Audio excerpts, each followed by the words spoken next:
150 plus programs, earn credit for prior experience, and explore tuition discounts. Learn more at nu.edu. Playoff baseball on ESPN LA is powered by Clean Power Alliance, delivering clean energy to over 3 million residents and businesses. Learn more at cleanpoweralliance.org. This college football season, show your school spirit every time you pay. Introducing college-branded Venmo debit cards. Rep your team on and off the field with custom designs that let everyone know who you're rooting for. Whether you're tailgating, grabbing stacks for the watch party, or celebrating a win, you can unlock 15% cash back at ESPN, 1 free year of Perplexity Pro, and more. This college football season, score more with the Venmo debit card. Get yours now in the Venmo app. Learn more at venmo.com/collegecard. Max cashback varies. Terms apply. The Venmo MasterCard is issued by the Bancorp Bank N.A. This is the story of the one. As a custodial supervisor at a high school, he knows that during cold and flu season, germs spread fast. It's why he partners with Grainger to stay fully stocked on the products and supplies he needs, from tissues to disinfectants to floor scrubbers. All so that he can help students, staff, and teachers stay healthy and focused. Call 1-800-GRAINGER, click Grainger.com, or just stop by. Grainger, for the ones who get it done. Hi, it's LeBron. The Lakers play here. 710 ESPN. KSPN, Los Angeles. A Good Karma Brands radio station. Previously on the Sedano and Kap Morning Show. A hot Chicana from the barrio keeping it real. It's a Heina Friday. It's a Heina Friday. A hot Chicana from the barrio keeping it real. Not a Heina that smokes that juice. You suck and you're gutless. I want to suck your blood. It's a Heina Friday. Yeah, and as somebody who was younger and who was looking out for Big Bro at the time. But he was young. He wouldn't know not to get married. Yeah, what the hell would I have known at 21 years old? He was dropping Miami Heat everywhere. But that's my point. Don't you see that if he would have said to me, hey, listen, I'm dropping Miami Heat. You should be dropping Miami Heat. Let's go drop Miami Heat together. You know, let's go be Crockett and Tubbs. You know what I mean? The Sedano and Kap Morning Show is on the air. I woke up at 4:30 because I got to go to the bathroom, once.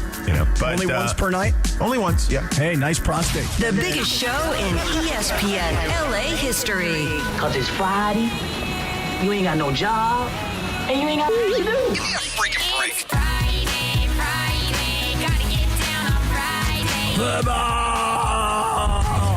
How do you say his name? Asminger? Asminger. Thank you for letting me share in your aura. Did you have me on your show to berate me? Is that what you're doing now? Scott Kaplan, eat a fat one, bro. The Sedano and Kap Morning Show on 710 ESPN. The all-new ESPN LA app and on YouTube at ESPN Los Angeles. My girlfriend Jean went to Korea and had salmon sperm injected into her face.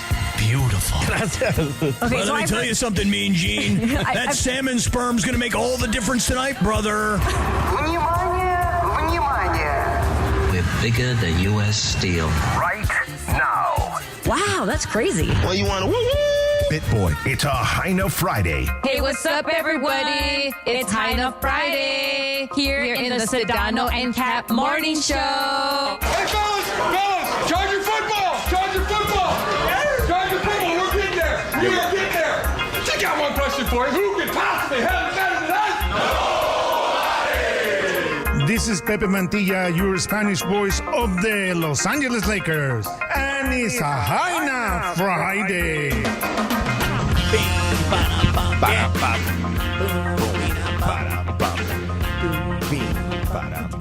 So, Cappy. Yeah. Chris was right. I had you in a vice. Either I get a 5 or you're miserable because the Chargers won. Wait a second. They didn't just win. They slaughtered the Vikings. I mean, what the hell, Cappy? The whatsing? They slaughtered the Vikings. Wait a second. Hold on a second. I mean, they put them on all fours. Yeah. And just cut their heads off. Whoa. That's very violent. Like something out of Game of Thrones. Neither was good. Neither option there, I think, was going to be great. But I mean, I guess that was the better version. Yeah. Wait, you guys last night watched the Chargers and the Vikings game? Oh, was there something better on? Yeah. Well, I mean, the Thunder Pacers were on last night. Thunder. The Nuggets Warriors last night. don't know if you Hold on realize real quick. Sedano, I'm going to pot you down if we could reboot just because the delay is really big. So we're all stepping over each other. Oh, really? Real quick. 7:03 and 50 seconds. Cappy, what were you watching? I forgot that the Chargers and the Vikings were playing last night, so I was, all in on Thunder Pacers and Nuggets Which, Warriors. by the way, Thunder Pacers was another amazing game. Yeah, I mean, these were much bigger games than the Chargers and Vikings. Come on, really? It's sad because there's been a lot of really good NBA games to start the season. There's so much other stuff that's happening in the NBA right now. Yeah, there's also the World Series happening tonight. Yep. I don't know. That wasn't on last night, Cap. I know. I'm just focused on other stuff, man. I mean, the Chargers. Come on, really? Think about what you always say when it comes to the Chargers. They don't matter. Well, they mattered last night. No, especially wearing those throwback jerseys. So it further haunted Scott Kaplan because it looked like you were watching the 1995 Chargers out there. Let me tell you something right now. I would love to hear Who was San the coach? Diego. Bobby Marks? What was his name? Not Bobby Marks. Bobby Ross. ESPN, Bobby Ross. Bobby Marks. It looked like Bobby Ross was out there calling the plays. I would love to. He was running a pick and roll, Bobby Marks, over there. Right. The San Diego Superchargers song should have been played because, honestly, that's what it was last night. Diego Superchargers, San Diego Chargers. Let me tell you something. That was ridiculous last night, wearing those uniforms and Rodney Harrison being honored. Like, Rodney Harrison hated the Charger franchise when he left. He was so angry that they would break up Junior Seau and Rodney Harrison, their two best defenders way back when, and they would essentially kick him out of town. By the way, it worked out really well for Rodney Harrison. He wound up going to the Patriots, and he had an amazing career. Rodney Harrison is a Patriot, not a Charger. But, last night they had to break out the old San Diego uniforms. It was disgusting. The San Diego Chargers of Costa Mesa renting Stan Kroenke's house at SoFi Stadium. And let me tell you something. As bad as it was watching, and yes, you're right, Christopher, I was in pain last night watching the Chargers totally destroy the Vikings. But let me tell you something right now. By the way, what happened? Honestly, what happened to the Vikings? We all picked it, and for you it's a bit, but we thought the Vikings would at least be competitive. The Vikings were horrendous on both sides of the ball. And when you ask what happened, really, I think under the radar what happened is they lost two of their starting offensive linemen in game. And the Chargers got Joe Alt back. And clearly, as Kirk Herbstreit was pointing out during the Prime broadcast, Joe Alt's return was a very, very impactful move. But then they wound up losing Derwin James. But it didn't matter because the offensive line for the Vikings was so bad they couldn't run, they couldn't protect. And let me tell you who Carson Wentz is. Carson Wentz is Geno Smith. You understand what I'm saying? Like Geno Smith! He's just not good. He's just not a good player anymore. Meanwhile, the one and only George Sedano is back. Oh, hi, Georgie. Hi there. You took the Vikings for a 5 last night, huh? Well, again, it was either the Vice. Look, I thought the Chargers were going to continue to implode. Thankfully, they didn't, and now you're miserable. But wait, I have you on our doc here as you picked Minnesota. I did. And so that was the point. The point was either I couldn't lose yesterday. Okay, why is that? Either the Vikings 5 comes in. Yeah, right. And they cover. Right. Or the Chargers win and you're miserable. So this is great.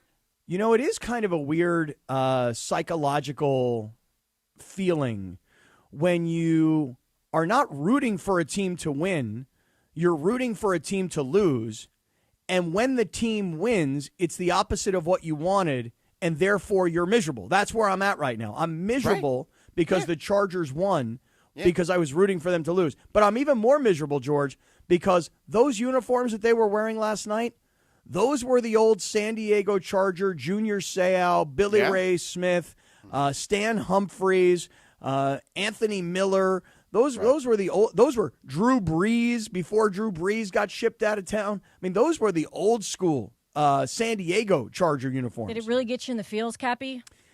It's so funny you ask me that, though, because if you could see my phone blowing up with people who are, like me, disgusted. Wait a second. You chose to leave, but then all these years later, you choose to break out those old San Diego Charger uniforms? The people who are my people, we were disgusted by what we saw last night. Disgusted? And not only by the uniforms, but by the outstanding performance and simultaneously by the most disgusting, pathetic, unprofessional performance last night by the Minnesota Vikings. They looked Raider-esque bad.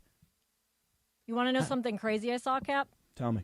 So I saw a tweet about the strength of schedule, future versus past, as of week 8, right? Well, let me just take a guess.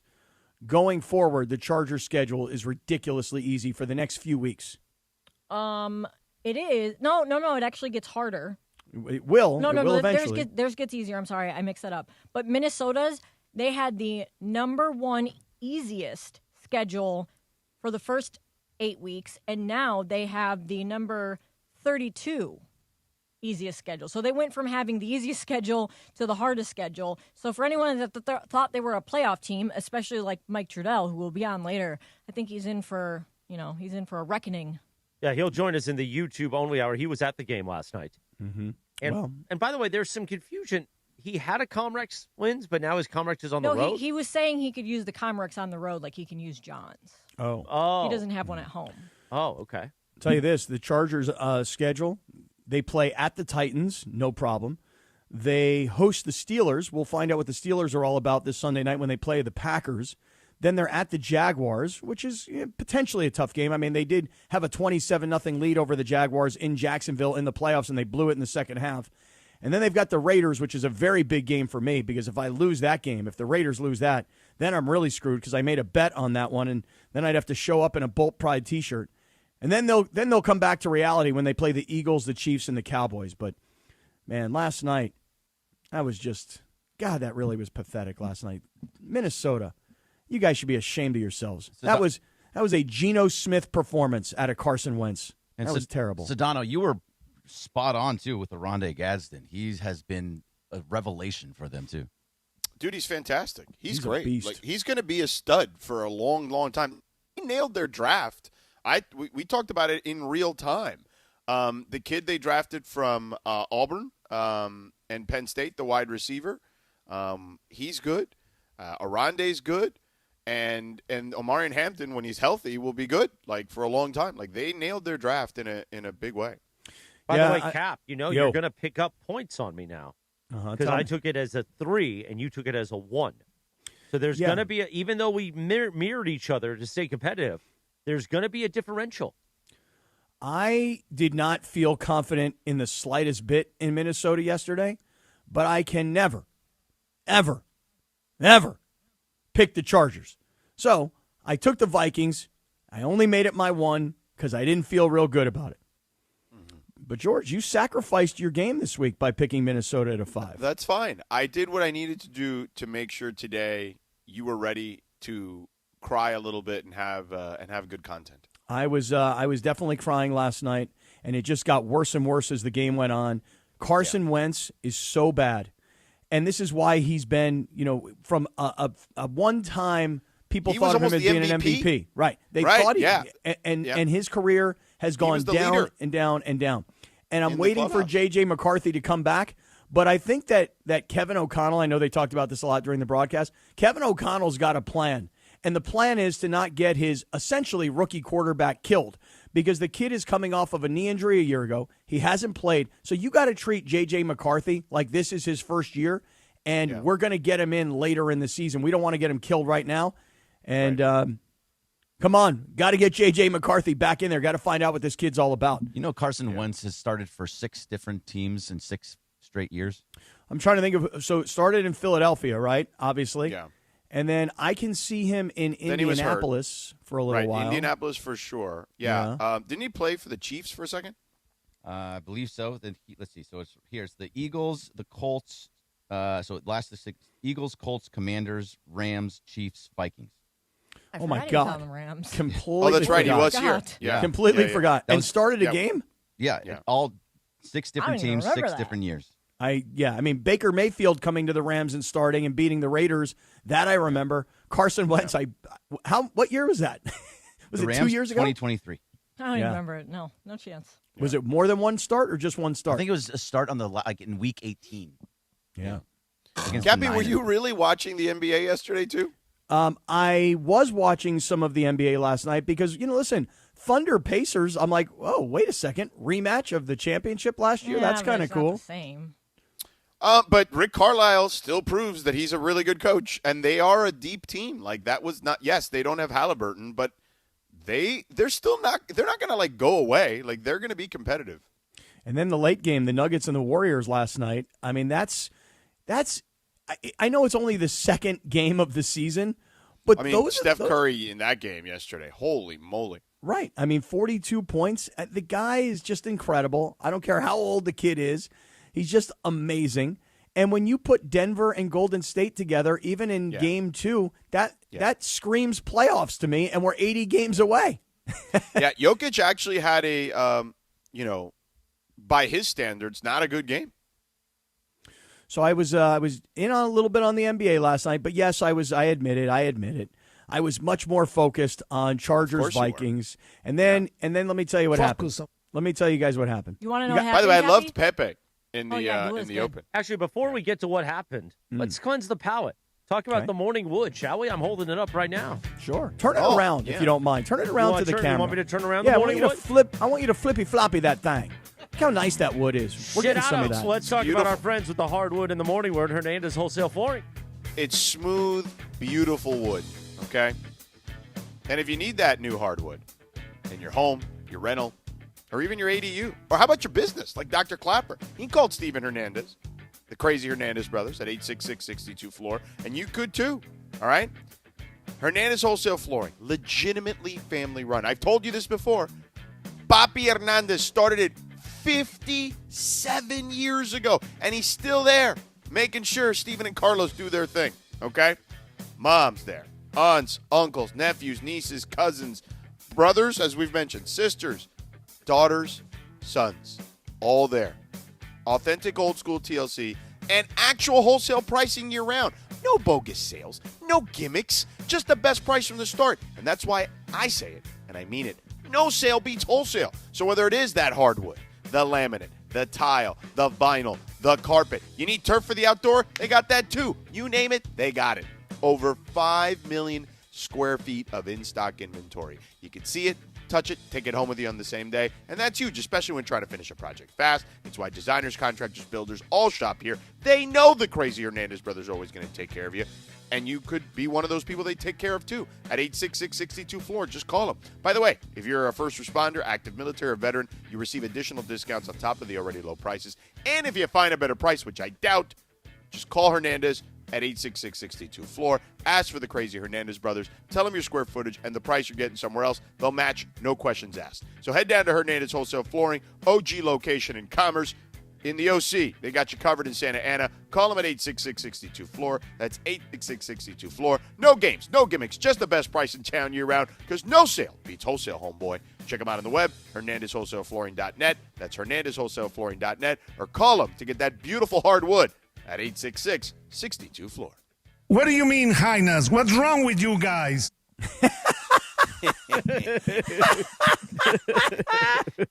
Oh, that's great. Oh, that made me laugh. That's awesome. So, George, I'm watching this Chargers Vikings game last night, and obviously it's starting to get ugly here at the end, right? And it was a really ugly game for Minnesota. If you were watching early in this game, Minnesota started the game off with a long kickoff return that would have put them in great field position to start the game. What happened? Holding penalty.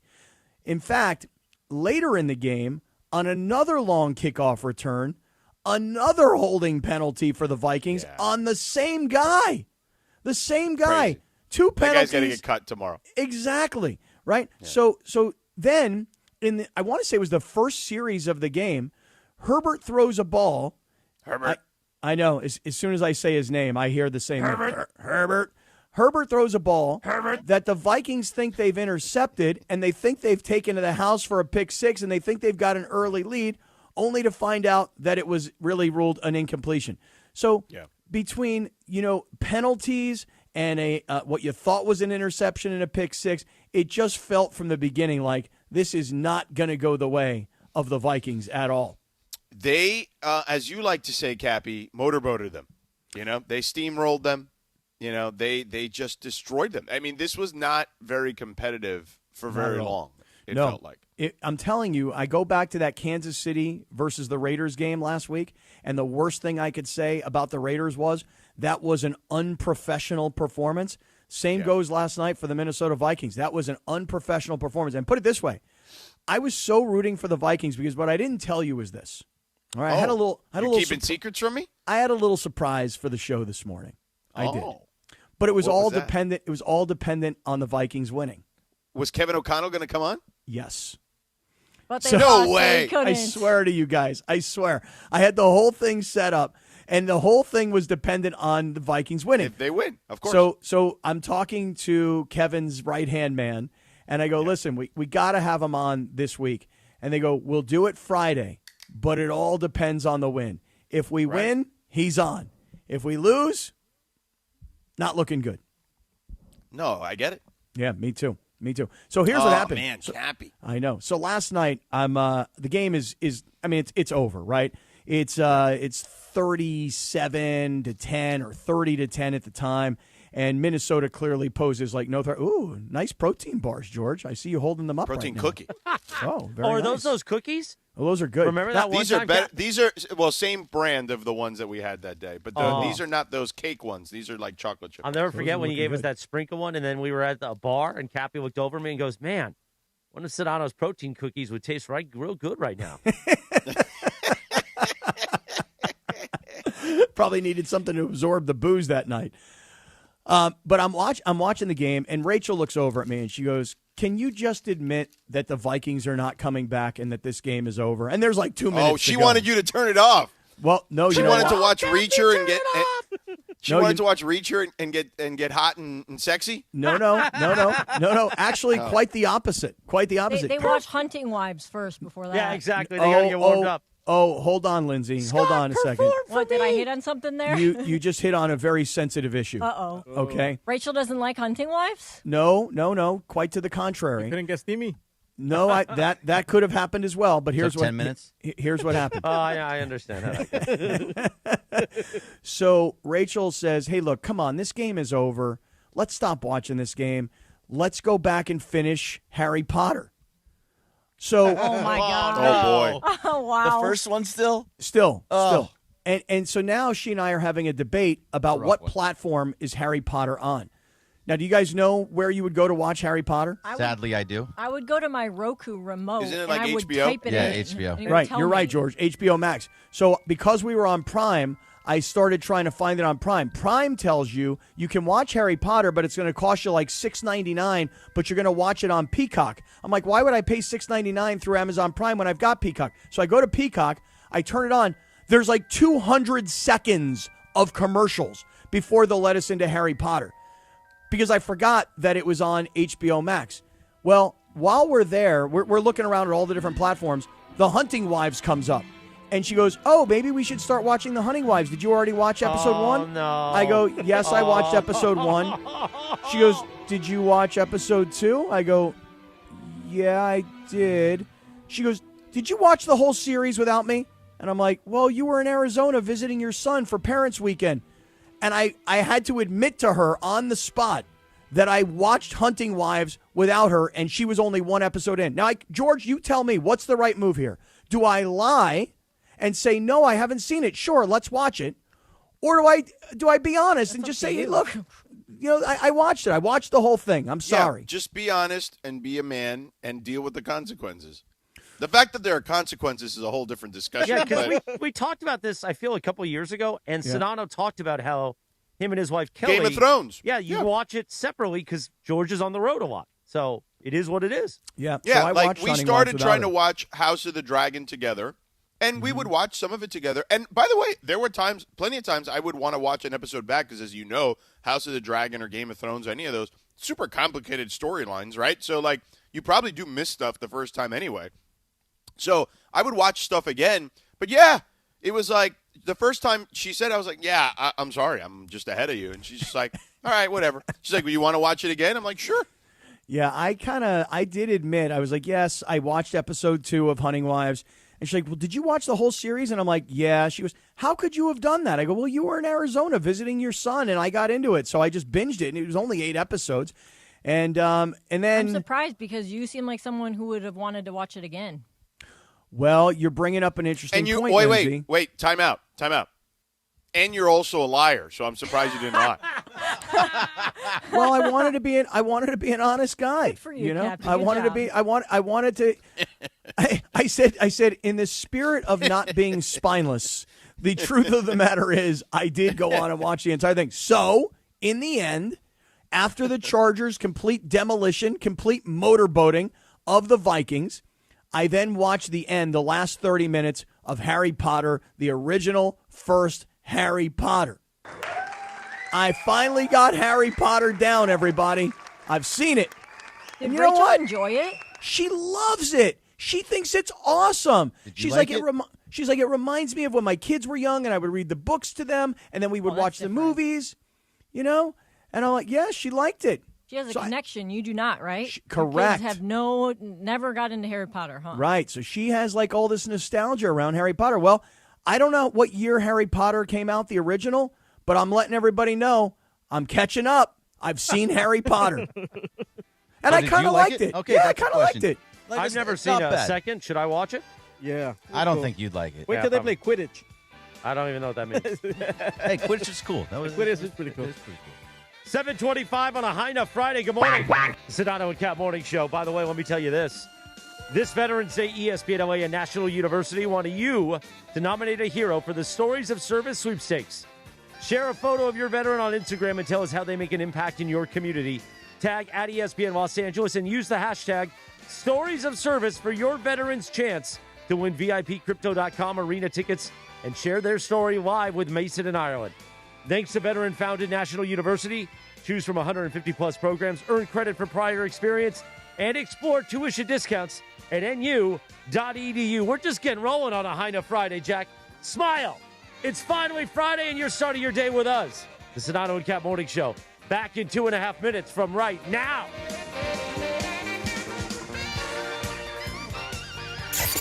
The Sedano and Kap Morning Show. We'd like to thank our founding partner, Avner Gatt, your trusted Los Angeles public adjuster. Call Avner directly at 818-917-5256 for help with your insurance claim. This is the Sedano and Kap Morning Show. Hey guys, Cappy here. When disaster strikes, you need an ally who truly understands your needs. Avner Gatt is here to help you navigate the complexities of insurance claims. Are you feeling abandoned because your home is unlivable and your insurance company isn't cooperating? Or perhaps you're being pressured to use a contractor with poor reviews. You've been loyal to your insurance company for over 20 years, yet now they treat you like an outsider. Avner Gatt knows how to turn the tables. We protect homeowners from the games and fine print that insurance companies are known for, and we cover all of Southern California, ensuring your voice is heard and your home is restored. Visit AvnerGatt.com or call 818-917-5256. Avner and his family personally take your calls with 5-star ratings from Yelp, Google, and the Better Business Bureau. Don't let your insurance company dictate your future. Avner Gatt is here to help. Visit AvnerGatt.com or call 818-917-5256. Avner Gatt, your claim, our game. You know I love the outdoors and adventures. Hey, it's Travis calling all adventurers. Page, Arizona is your ultimate outdoor playground. Snap that iconic shot at Horseshoe Bend. Then hike the stunning 11-mile rim trail. Explore one of 13 breathtaking slot canyons, including world-famous Antelope Canyon. Craving water fun? Cruise Lake Powell by kayak, jet ski, or houseboat, or float the Colorado River to Lee's Ferry. Make Page your base camp for day trips to Grand Canyon, Zion, and the Wave. Start planning your trip today at visitpageaz.com. Buenos dias. With America's best lineup of hybrids from Hyundai, you get the best of both worlds. Like the reliable and efficient Tucson Hybrid, backed by America's best warranty. The Hyundai Tucson Hybrid. It's the best of both worlds. Get 0% APR for 60 months or get up to $3,000 bonus cash on the Hyundai Tucson or Tucson Hybrid. See your SoCal Hyundai dealer. Offers end November 3rd. Call 714-568-7676 for details. Hey, fans! Welcome back to Fansville's Cheers and Tears. Oh. Okay, so like everybody deals with losing, right? To a rival on a last-second field goal. Whatever, it's fine. I'm totally fine. But I cope with losing with an ice-cold Dr. Pepper. Those 23 flavors are like so delicious. They totally wash away the pain of your college football team taking a big fat L. College football, it's a pepper thing. Big color, bigger savings. It's Sherwin-Williams' biggest super sale. Get 40% off paints and stains October 17th through the 27th with prices starting at $29.39. Whether you're refreshing your interior or exterior, we've got the colors to bring your vision to life. And with delivery, getting everything to your door is easier than ever. Shop online to have it delivered or visit your neighborhood Sherwin-Williams store. Retail sales only. Some exclusions apply. See store for details. Delivery available on qualifying orders.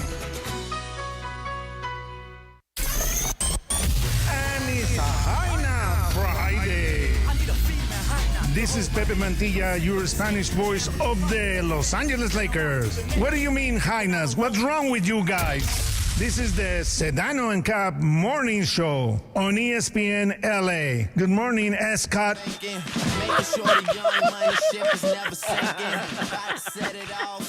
what we do for you, Scott? That's great. Good morning, 729. The Sedano and Kap Morning Show. Happy 39th birthday to Drake. Remember when you were obsessed with this song, Cappy? Who the F is y'all? Oh, yeah. Who the F is y'all? Yeah. How are we playing this right now? What do you mean? Why are we playing this right now? Who the F is y'all? No, hold on, I'll tell him, Bergie. You going to tell him? Yeah, please tell him. Toronto. Because I'm He's a upset Toronto now. guy. Yeah, I'm upset now. What are we doing? But I thought every time he roots for something, they lose. I mean, that's true. Okay, so it's good. Yeah, we should play Drake all morning then. But he's not rooting for them right now. You're just playing the Drake's music. We're playing Toronto. You don't think he's rooting for the hometown team? I don't know. He hasn't come out because he's not even singing in the game before game one. Cappy, do it. Who the F is y'all? Who the F is y'all? I mean, Drake was seen wearing an Ohtani jersey at one point. Oh, who the F is he? No, don't say that. Don't say that. Don't say that. This was last Don't year, put that I out think. there. Shohei Ohtani. Man, this guy. It's also National Bologna Day. Oh, really? When was the last time anybody had a slice of bologna? I don't know. When I was 5. I don't like bologna, dude. bro, so it's been a long time. Dude, when I was a little kid, my grandmother, she'd take 2 pieces of Oscar Mayer bologna. You guys remember the way that was packaged, man? It was a circle. I've had mortadella in Italian. It's Italian bologna, basically, mortadella. No, but this is not Italian bologna. This is like, Oscar Mayer. Bologna, not bologna. It's like bologna. Some bologna, bro. Totally different things. Yeah, Oscar Mayer circle. bologna. It had the sides were Yes. the skin on it. Skin, right. It's not. It's okay if there's a little extra skin on it. Yeah. Did you ever bite holes in it and like make a face and put it on your face? And go, baby, move. Like they did in Bean Girls. Oh, yeah. She slapped 2 slices of that Oscar Mayer bologna on some Roman meal, whole wheat bread. Throw a little mustard on it. Oh, yeah. Are they still in business, Roman meal? I haven't seen Roman meal with bread ever. Roman meal, whole wheat bread. My grandmother slapped 2 slices of bologna, a little bit of mustard, and she goes, here, eat. Here's dinner. Gross. Gross. Oh, man. All right, so you don't want anybody mentioning Drake because he's a Toronto guy. Toronto guy. Get him out of here. I know. Big game coming up tonight. Start of the World Series. Bergie, what was the Blue Review like today?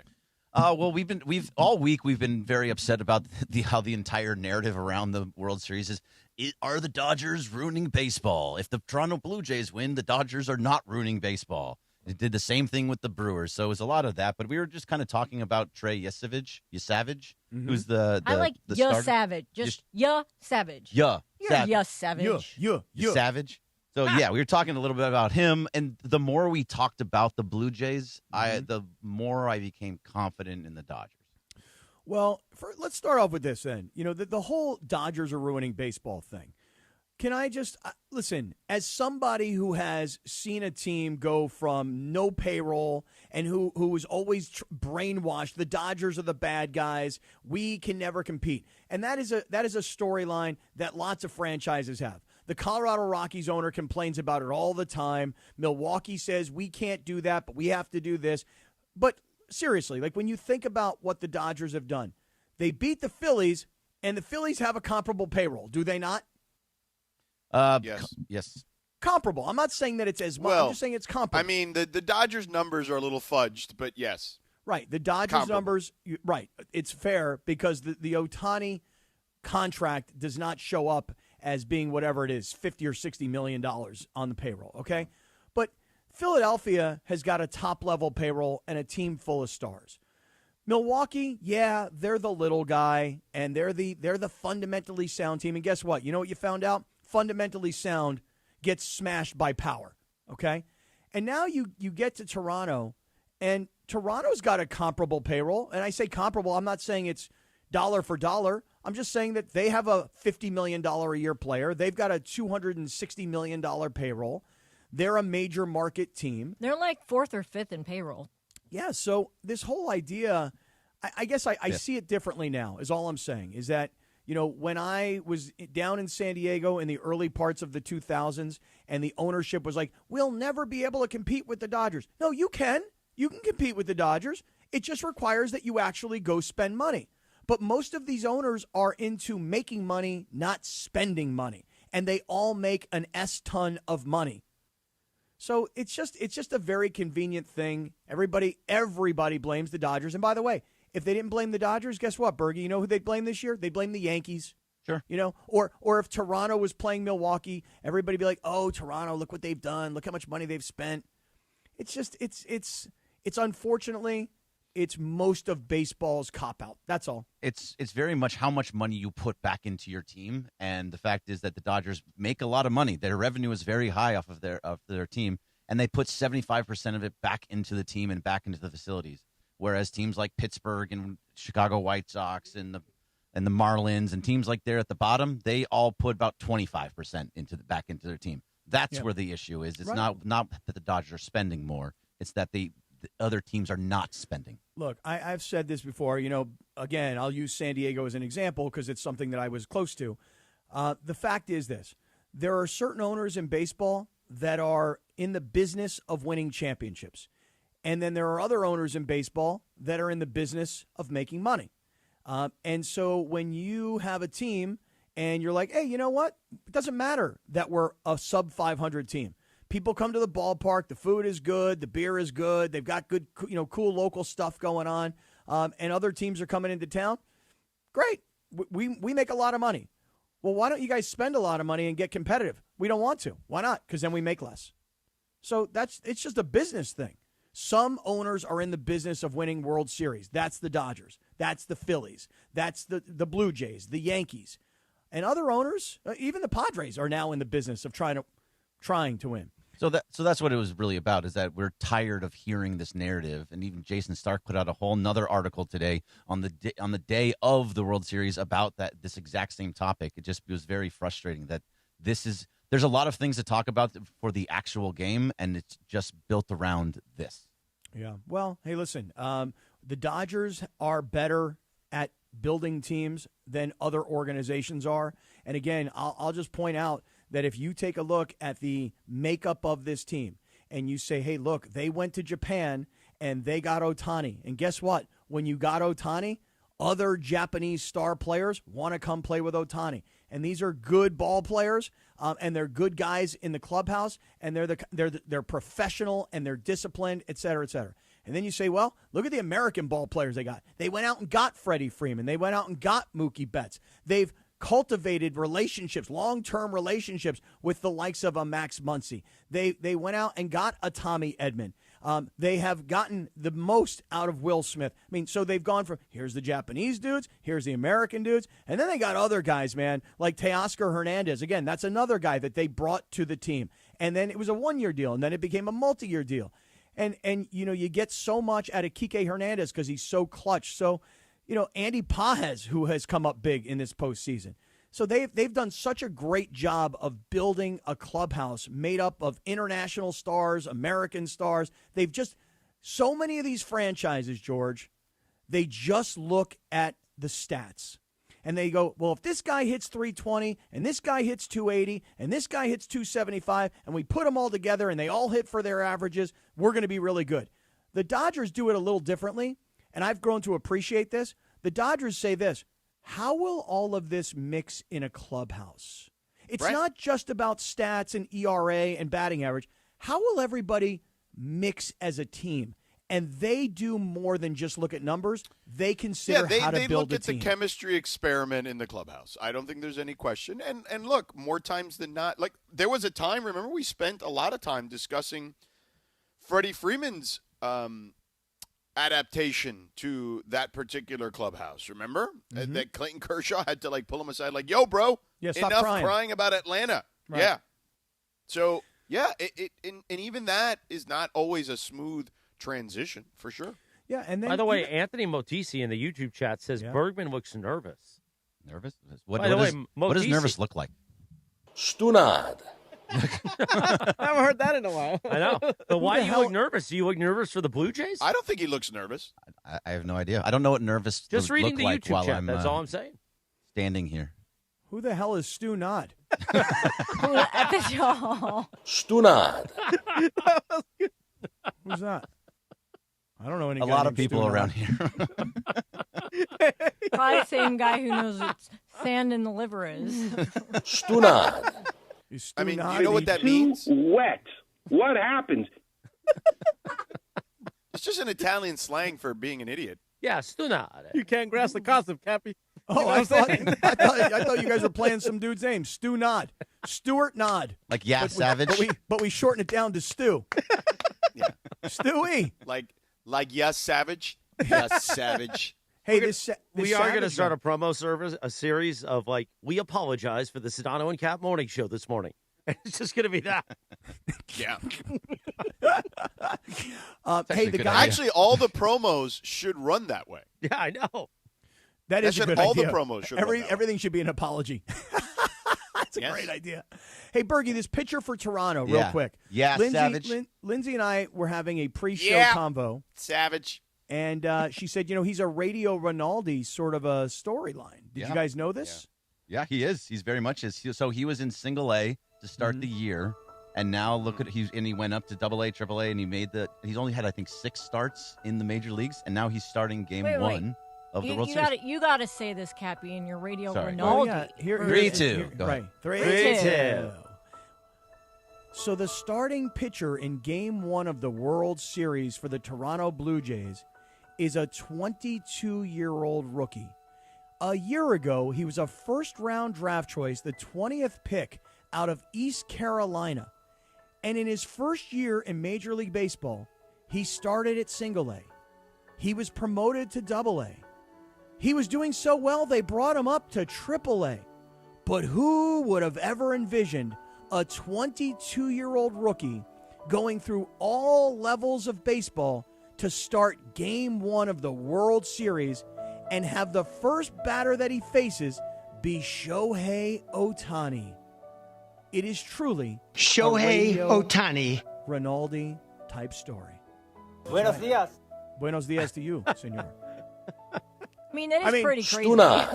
I mean, look, the truth is that he is a first-round pick, but come on, no rookie goes from I'm drafted in 24 to I start in Single A in 25 and make my Major League debut in September. And now here I am in October, Game 1 of the World Series. Remarkable. Kicktober. 7:42. Good morning. Cappy Damon Wines, the CEO of Sellers Advantage, will join us as he does each week around 9:45 in the YouTube chat.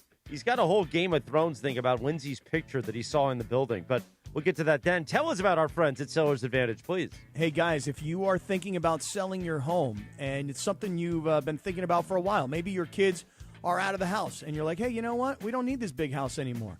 Or maybe your mom and dad have left you a property and you don't want to pay the property taxes on it. You don't want to be a landlord. If whatever the circumstances might be, if you're ready to sell, Damon Lines and Sellers Advantage, we are here to help. We have helped literally thousands of sellers over the years here in Southern California get out of their house as fast as possible. And look, here's the thing.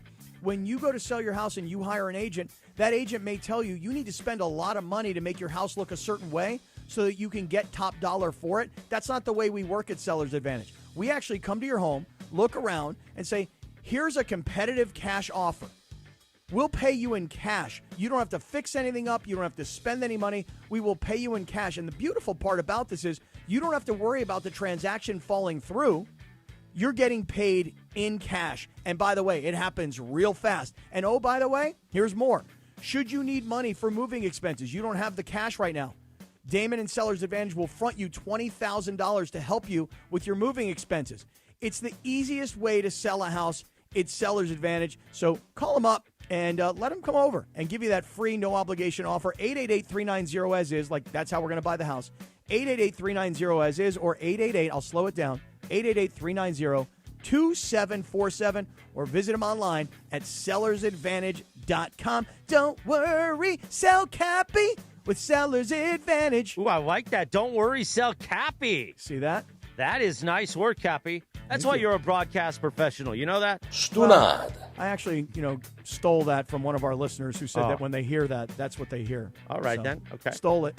Stole Used it. 7:44. Good morning. The Sedano and Kap Morning Show on a Heina Friday. What do you mean, Highness? What's wrong with you guys? We're back in 3 minutes. Smile. It's Friday, mongrels. The Sedano and Kap Morning Show. We'd like to thank our founding partner. And I'm Damon. And we want to buy your house. Let Seller's Advantage show you how we can give you more. No fees, no commissions, and no repairs. Just a fair cash offer that can close in just a few days. Check out our Google reviews. And call Seller's Advantage today or visit sellersadvantage.com. Gotta be the booze. Now your top reasons to visit Morongo. Oktoberfest is the best at Mosin Happy Hour.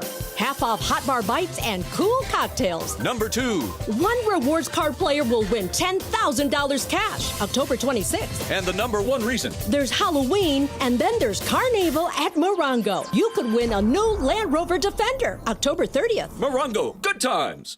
Waba Grill is an LA original, so we've got to keep it real. Real fresh with our Asian-inspired menu that's grilled to order every time. Pick me up and never put me down. Real quality with our marinated proteins like hormone-free chicken, ribeye steak, wild-caught salmon, and shrimp. Enjoy $5 happy hour weekdays after 3 p.m. with our 5-piece pork veggie dumplings and a value-sized premium beverage drink like our creamy and delicious Thai tea. Waba Grill, keeping it real every day for you. The Sedano and Kap Morning Show. Stunad. This is the Doctor in the Dugout with Dr. Alan Byer, presented by Hoag Orthopedic Institute. I'm often asked about people who suffer their first back injury, think they've pulled a muscle in their back, and they don't stretch enough as far as their back is concerned. So when do you seek care from a doctor when you've sustained a back injury? At Hoag Orthopedic Institute, we like to tell people that the most important thing is to watch and see if that back pain is radiating down your leg, causing any numbness, causing any weakness, or any bowel or bladder dysfunction. These are surgical problems usually and require a more urgent visit to the emergency room rather than waiting to see the doctor. If none of these signs are present, it's safe to wait it out, rest for a few days, and seek medical care from your doctor within a week or so. Hope that helps. Keep stretching your back. If that doesn't get better in a week or 10 days, that's when it's time to seek the orthopedic specialist. Hope this keeps you on the field, and keep listening. We'll be back soon. Keep listening for more on the road to recovery right here on 710 ESPN. DraftKings Sportsbook, an official sports betting partner of the NBA, is the place to bet on NBA stars this season. Download the DraftKings Sportsbook app and use promo code Clinton. That's promo code Clinton. Bet $5 and get 3 months of League Pass plus $300 in bonus bets if your bet wins. In partnership with DraftKings, the crown is yours. Gambling problem? Call 1-800-GAMBLER. In New York, call 877-8-HOPE-NY or text HOPE-NY 467-369. In Connecticut, help is available for problem gambling. Call 888-789-7777 or visit ccpg.org. Please play responsibly. On behalf of Boot Hill Casino and Resort in Kansas, pass-through of per-wager tax may apply in Illinois. 21 and over. Age and eligibility varies by jurisdiction. Void in Ontario. Restrictions apply. Bet must win to receive bonus bets which expire in 7 days. Minimum odds required. NBA League Pass auto renews until canceled. Additional terms at dkng.co/audio. Limited time offer. You're hanging out with the Sedano and Kap Morning Show. Oh, damn. I George Sedano. LA, baby. Scott Kaplan. What's up, LA? Yeah. What's up, LA? Hey. More Sedano and Cap right now. Are you okay, Annie? 7:48. Good morning. The Sedano and Cap Morning Show on a high note Friday. Do you think Trudell was asking Annie if she was okay with the Vikings game yesterday? I don't know, but I like the purple shirt you're wearing today, representing the Vikings. You should DM her, Cappy, see if she's I okay. know that I know that the mongrels love the purple shirt, so I brought it out today. A smooth criminal. On this day in 1988, Michael Jackson released this one, the single Smooth Criminal. Yeah. Today is also Global Champagne Day. Global Champagne Day, huh? Yeah. Well, that doesn't Not make just- sense because it's only champagne if it's from France, right? That's From what France. George Well, told I me. think I think what he means is celebrating it globally. Yeah. I mean, I don't really know what I mean. I'm just reading the piece of paper, but, you know, whatever. I think I'm going to do that. I think I'm going to do that this weekend. I think I'm going to bust open Some a bottle of champagne? champagne. Yeah. Yeah. I think it's time to celebrate a little bit. Cappy, I think you should do what I did and go visit Champagne. Is that in nearby Louisville? No. Not near Louisville. Although you saw that beautiful bourbon concoction I had yesterday. Yeah, what was that inside the glass? Were those like onion Well, I rings? sent it in the group text. I sent what the Lemon ingredients garnish. were. It was just a lemon garnish. Yeah. Oh, a lemon garnish. It looked delicious. Michter's It is was good. delicious. You know, I always wanted to go and drink bourbon in Kentucky, and now that opportunity is obviously Well, that's passed gone. my Yeah, way. you can't do that. Yeah.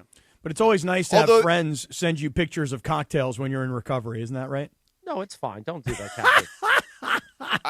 Well, here's the difference: First is of all, that if I it were s- you, Yeah, come on. if it were you, I wouldn't Yeah. do that because you're a little weaker than Chris in that Oh, Sedano, flip that thing on you. Wait, you think that I'd be like, oh my God, George just sent me a picture of a drink. You know what? I got to go have it. Now, had you sent me a picture of a pizza, I'd be like, oh, I'm running to the pizza shop. regard. Well, but that's why you don't have the same willpower, is what I Yeah. would say that Chris does. Yeah. If you sent me a picture of a doobie, I'd be like, oh, I got to burn that down. If he sent you a picture of a torta, you'd be really excited. Oh, Oh, my very, God. very excited. There was a Mexican restaurant right across the street. I should have asked them if they had a torta available for you. That would have been great. Chris, by the way, I've received a lot of criticism, just so you know, on the video that you put out Yes. from Tuesday night when we were in Jacob Emrani's suite. And I was chomping on that torta. And you know what people told me? It wasn't a real torta? That's not a torta. That's a chicken sandwich. Yeah, that's kind of what a torta is anyway. Yeah, I mean, kind of bread. listen, people are always going to find a reason for everything, and that's fine. Mm-hmm. But that was labeled a torta, See? and that's why we rolled with the bit. Damn right we did. Damn right. So George had a nice little cocktail yesterday there in Louisville. Yeah, so I went to dinner at my favorite steakhouse here, Jeff Ruby's. I By sat there, I yourself? was watching. Yes, by myself, I was actually. just And, asking because yeah. Joe Flacco likes being by himself to eat. So yeah. Was it had a nice heavenly? dinner there. What's that? Was it heavenly? Yeah, it was delicious. Was it at 4 o'clock in the afternoon? No, it was at like 6:30. Okay. 6:45. All Maybe right. even 7. I don't know. Mm-hmm. Put it right in your and then mouth. Nobody from the crew then I- is in town yet? No, nobody had arrived yet. So I was Mm-hmm. like, all right, I'm just, and, I was staying right down the street. So I walked over. I mean, everything is kind of relatively walkable here. So then I walked over to the Michter's Distillery, which is about 4 or 5 blocks away. And I had been there years ago with my family and friends. And I was like, you know what? I haven't been back there in like years. I want to go. And I remember they have the distillery. They have like, the sales portion of it, the retail shop downstairs. But they have like this kind of like speakeasy bar thing upstairs that you normally have to get reservations, but like on a Thursday night, I would imagine there wasn't going to be much of an issue. So I walked in and, I waited like literally 3 minutes, went upstairs. And then I ran into, it was actually fairly full. You only get an hour and 15 minutes in there. And what I noticed was, as I was walking around, there's a lot of people in Louisville. So I found out I met 2 people there at the bar, this gentleman and this lady who were, strangers to each other, but we were all just chit-chatting. And they are here. There is a heavy machinery convention going on in Louisville this week. And, as soon as I left, I guess, the distillery, and I was walking back to the hotel, and I was walking with these 2 people because we were all headed kind of in the same direction. and we were all chatting, and I was like, are these people all, because the streets were packed. Like, people were on these motorized scooters flying around and, like, having a blast. And I was like, are these people all with your convention? And they're all like, yeah, you see those labels, those, like, lanyards they have? I'm like, yeah. They're like, yeah, they're getting after it a little bit here with these scooters tonight and all this bourbon. And I'm like, holy moly. And it really was that way, because I was like, oh, I got to go to CVS. I wanted to get these. I wanted to get these, the protein cookies and some drinks and stuff for my fridge. So I walked over. So I said bye to them, and they kept walking. And I turned the other way to go to the CVS. And in Louisville, there's this place called 4th Street Live. It's almost like a little mini LA Live, right? And you have to walk through there to get to the CVS that's downtown. So, and there was, it was a concert blaring. People were going nuts. Yo, these heavy machinery people were getting down, okay? I mean, they were, like, bourboned out. And they were on the if they weren't on the scooters, they were jamming to the live music. Like, it was a crazy scene in Louisville last night. Wow, those heavy machinery people really know how to party. Yeah, because I asked, like, who do you work for? And one of them worked for, like, John Deere. The other one worked for, like, Caterpillar. It was crazy. Like, so, yeah, everywhere I walked, man, these people were hooting, hollering, laughing. Like, you could tell they were having a good time. Drinking some bourbon. You should have seen if they had a DeMarco, like a John Deere hat, because his ex-wife took his mower. Oh, that's right. Just to really rub but it is funny, Cappy. Like, I did pull a Joe Flacco yesterday, and I chit-chatted with some people. I met them. They were very nice. So it was a nice conversation. Sounds nice, like when you're by yourself in a different city. Yeah, I'll go have a little dinner by myself, And I got the company card, so I might as well go to a nice steakhouse, I'm with you. I'm do the same thing, bro. Sedano's got to get going here in a moment or two, so let's do those lines. By the way, the steakhouse last night, since it was by myself, I actually paid for it myself, Ken. Really? I was going to ask if you can expense that. Yeah, you got to expense it. I mean, I could, but you I was like, you should. Know what? I could just put one on mine. It's okay. Yeah, but you can still expense that. Yeah, but it's fine. I would expense it. It was a nice meal. I could. You know what? Tonight with the crew, I'll put that one on the corp card. There you go. By the way, Bergie and I had a wonderful lunch yesterday at really nice the dog downstairs. Of course, we did. Our Cappy and I's dining home away from home in downtown. Were there any heavy machinery people there? No. They weren't getting after it. The John Deere people. I had to take Bergie aside because he was making a big goat cheese thing with the waiter, and I'm like, hey, listen, I come here all the time. What are you? Right? Don't embarrass me. Why are you demanding? Wait, goat cheese? Hold on. I need to know before I go. What happened? So this is it. I had lunch there yesterday or the day before with Steffa, and I get a salad. I get a Cobb salad. I don't like blue cheese, so I put goat cheese on. And they say usually they say like, oh, we don't have any. I say, okay, that's fine. But the guy goes, no, we don't have goat cheese. It's not on our menu. And you know what Cappy or you know what Bergie does? He's like, oh, well, you did yesterday, and I'm like, whoa. Easy. Yeah, I did. I said we had it yesterday. Just try. If it's not there, that's fine. Wait. Just try. What was the tone like? What do you think the tone was like? No, I have great tone. It was. Did he Karen? Good. Did he go full Karen? Yes. He like, did. Well, you guys had it yesterday. I want my goat cheese. That's what I did. Give me the goat cheese. It was a little uncomfortable. Sitting there. And then, of course, Eric, the waiter, left, came back 3 minutes, and he was like, yeah, we don't have the goat chease, sir. I said, okay, that's fine. He said, do you want Did he say it like that? Yeah, we don't have the basically. goat cheese. I mean, Lindsay, you have been in the what's it service called? industry. Service industry. So you know if somebody is rude to you, and I'm not saying Bergie was full rude, but his tone was a little off. Even if they had it, they weren't going to bring it. That's right. He pretended to check. Right. But Mr. and then Morales, I stood up and said, no.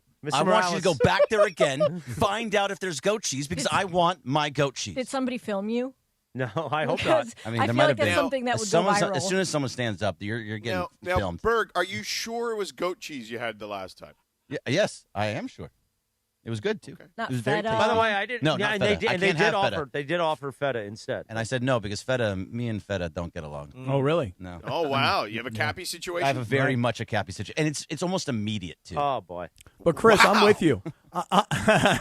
I'm with you. Like when you go to a place regularly and somebody kind of gives a little bit of business like Bergie did, it's like, hey, hold on, this is my spot here. Yeah, I know exactly. these people. Yeah, exactly. You're going to embarrass me. By the way, our friends from Lazy Dog are bringing in food for the entire show on Tuesday morning. Meanwhile, will they bring goat cheese? I hope so. Sedano's got to get going here in just a few minutes to begin his coverage. Yeah. So let's knock out these liners I sent this morning. Oh, let's do it. Oh, yeah. Hold on. Stand by. Stand by. What do you mean, Highness? What's wrong with you guys? All right, ready? 3-2.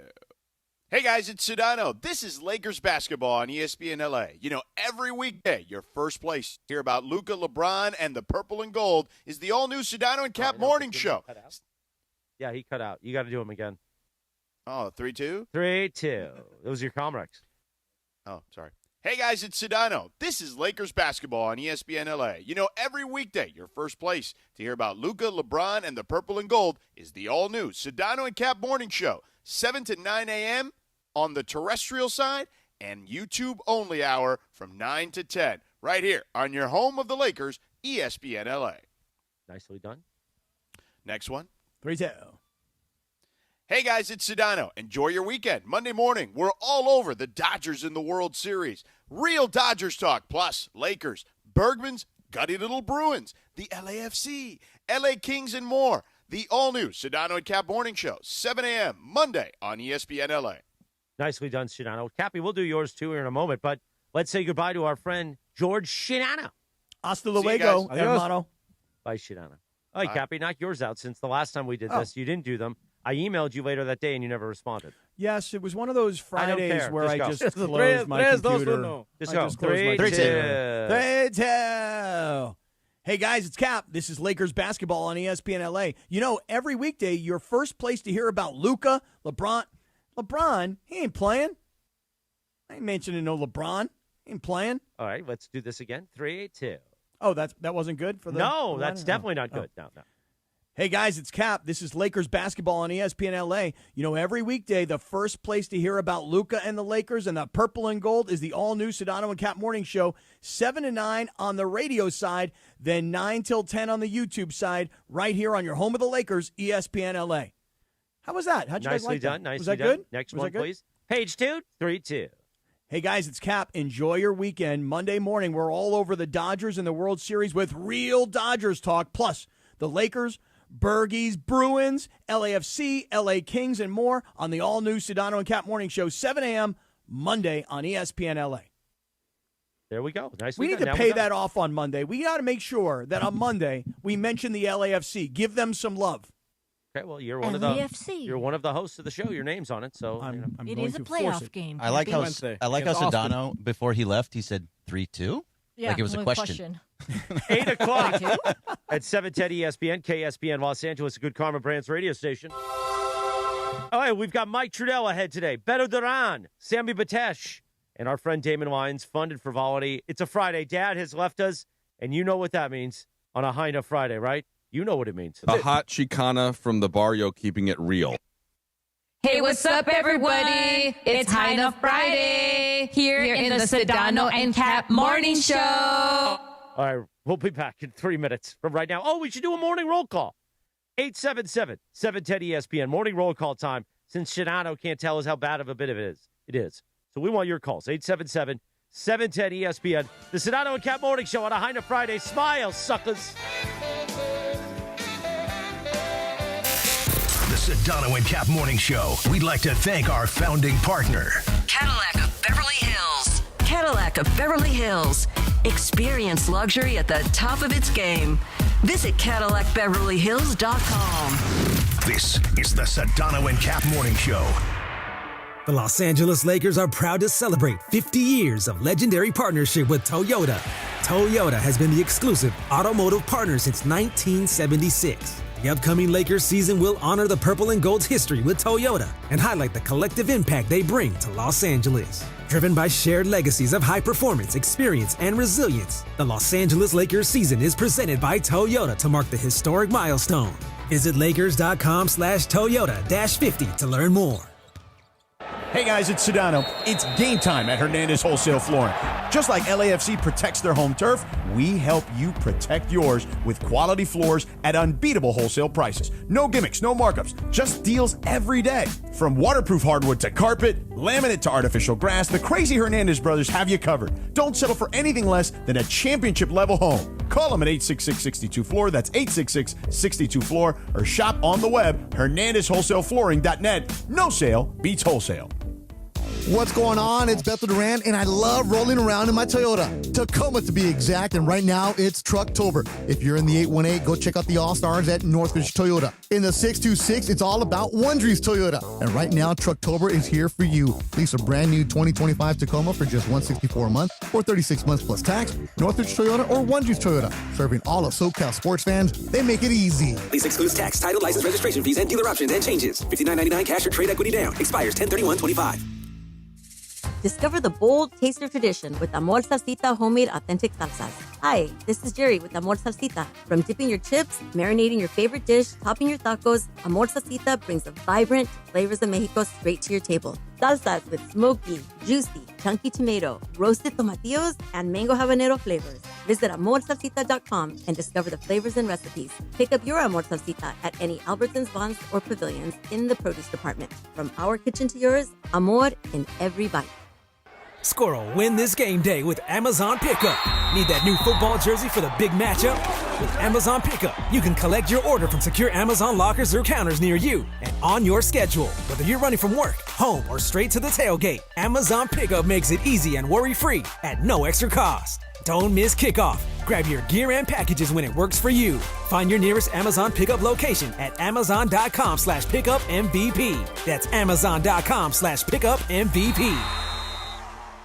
You ever notice the harsh feeling and chlorine taste in LA water? That's why I made the switch to LifeSource Water. Their whole house water system gives clean, filtered water from every tap in my house. It's become our essential appliance we love using every day. No salt, no regular maintenance. With LifeSource, you deal directly with their local factory. No middlemen, no hassle. Call 800-WATER-99 or visit LifeSourceWater.com. Warranty limitations apply.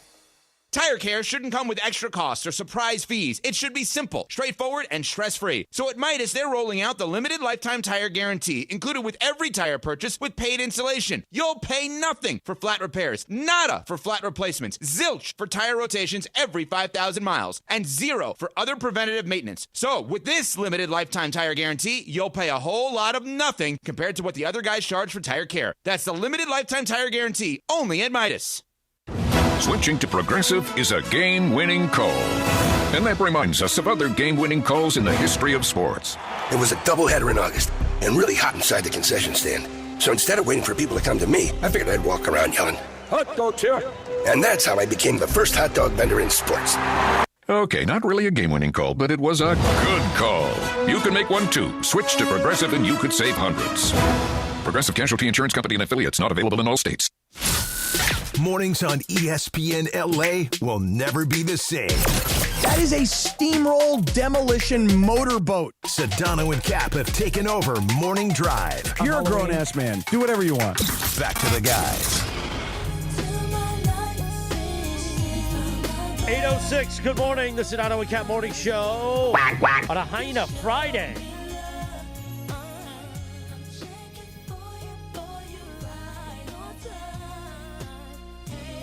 I was waiting for Cappy to say, "Oh, is this Brandy?" No, it's Monica. So many better songs. No, you I knew that it was picked. Monica. She's definitely knew it was 44 Monica. years old today. Shannon Brown's wife, right?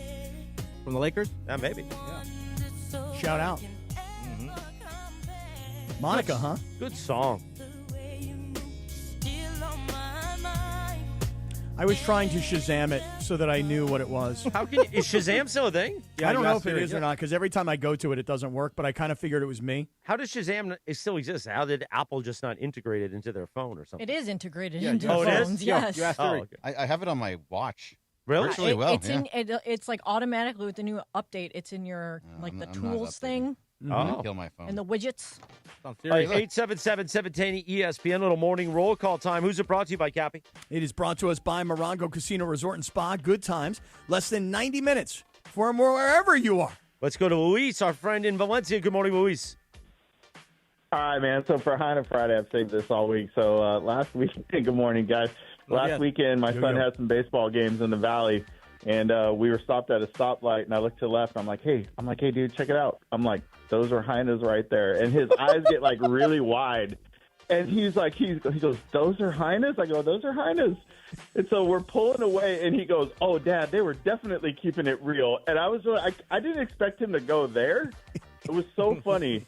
And then a couple of days later, somebody asked us where we played, and he told them, he was like, we played in the barrio. And my wife was like, you didn't play in the barrio? What are you talking about? And he was like, Mom, we saw Highness keeping it real. We were in the barrio. Oh, my God. Luis, you are a real one, man. You are raising your son the right way, which is to say, you just have your son listen to the Sedano and Kap Morning Show, and it's easy. I mean, this whole thing is easy when you let your son listen to this show, and then you take what you learn from this show and you apply it to real life. You're a hell of a dad. Your kid's a great kid. Your wife is cool. You are a real one. Good job, Luis. Have a great weekend, brother. Be good. We I've are been holding that all week. We are role models for the youth of America. I think so. Roger in Beverly Hills. Roger, good morning. You just need to drop where Pepe says nothing's worse than the Heine, but in the same kind of way that he says nothing's worse than the, I don't want to say the word on the radio because I don't know if that's a problem. The horse? The horse? Well, he was talking about a horse. Yeah, well, the way he says it, it's a problem. Oh, so nothing's worse than a Heine. Okay, we'll work on that. Thank you, Roger in Beverly Hills. Have a great Way to day. produce, Raj. Way to produce. I like it. Our old friend in the LBC, Frankie D. Fresh. Good morning, Frankie D. Fresh. What it do, babies? It's your boy, Frankie D. Fresh, and I'm not upset this week by the Lakers losing opening night. I'm upset by that guy, Frank, calling early this week and blowing it. Lindsay, you're doing a great job.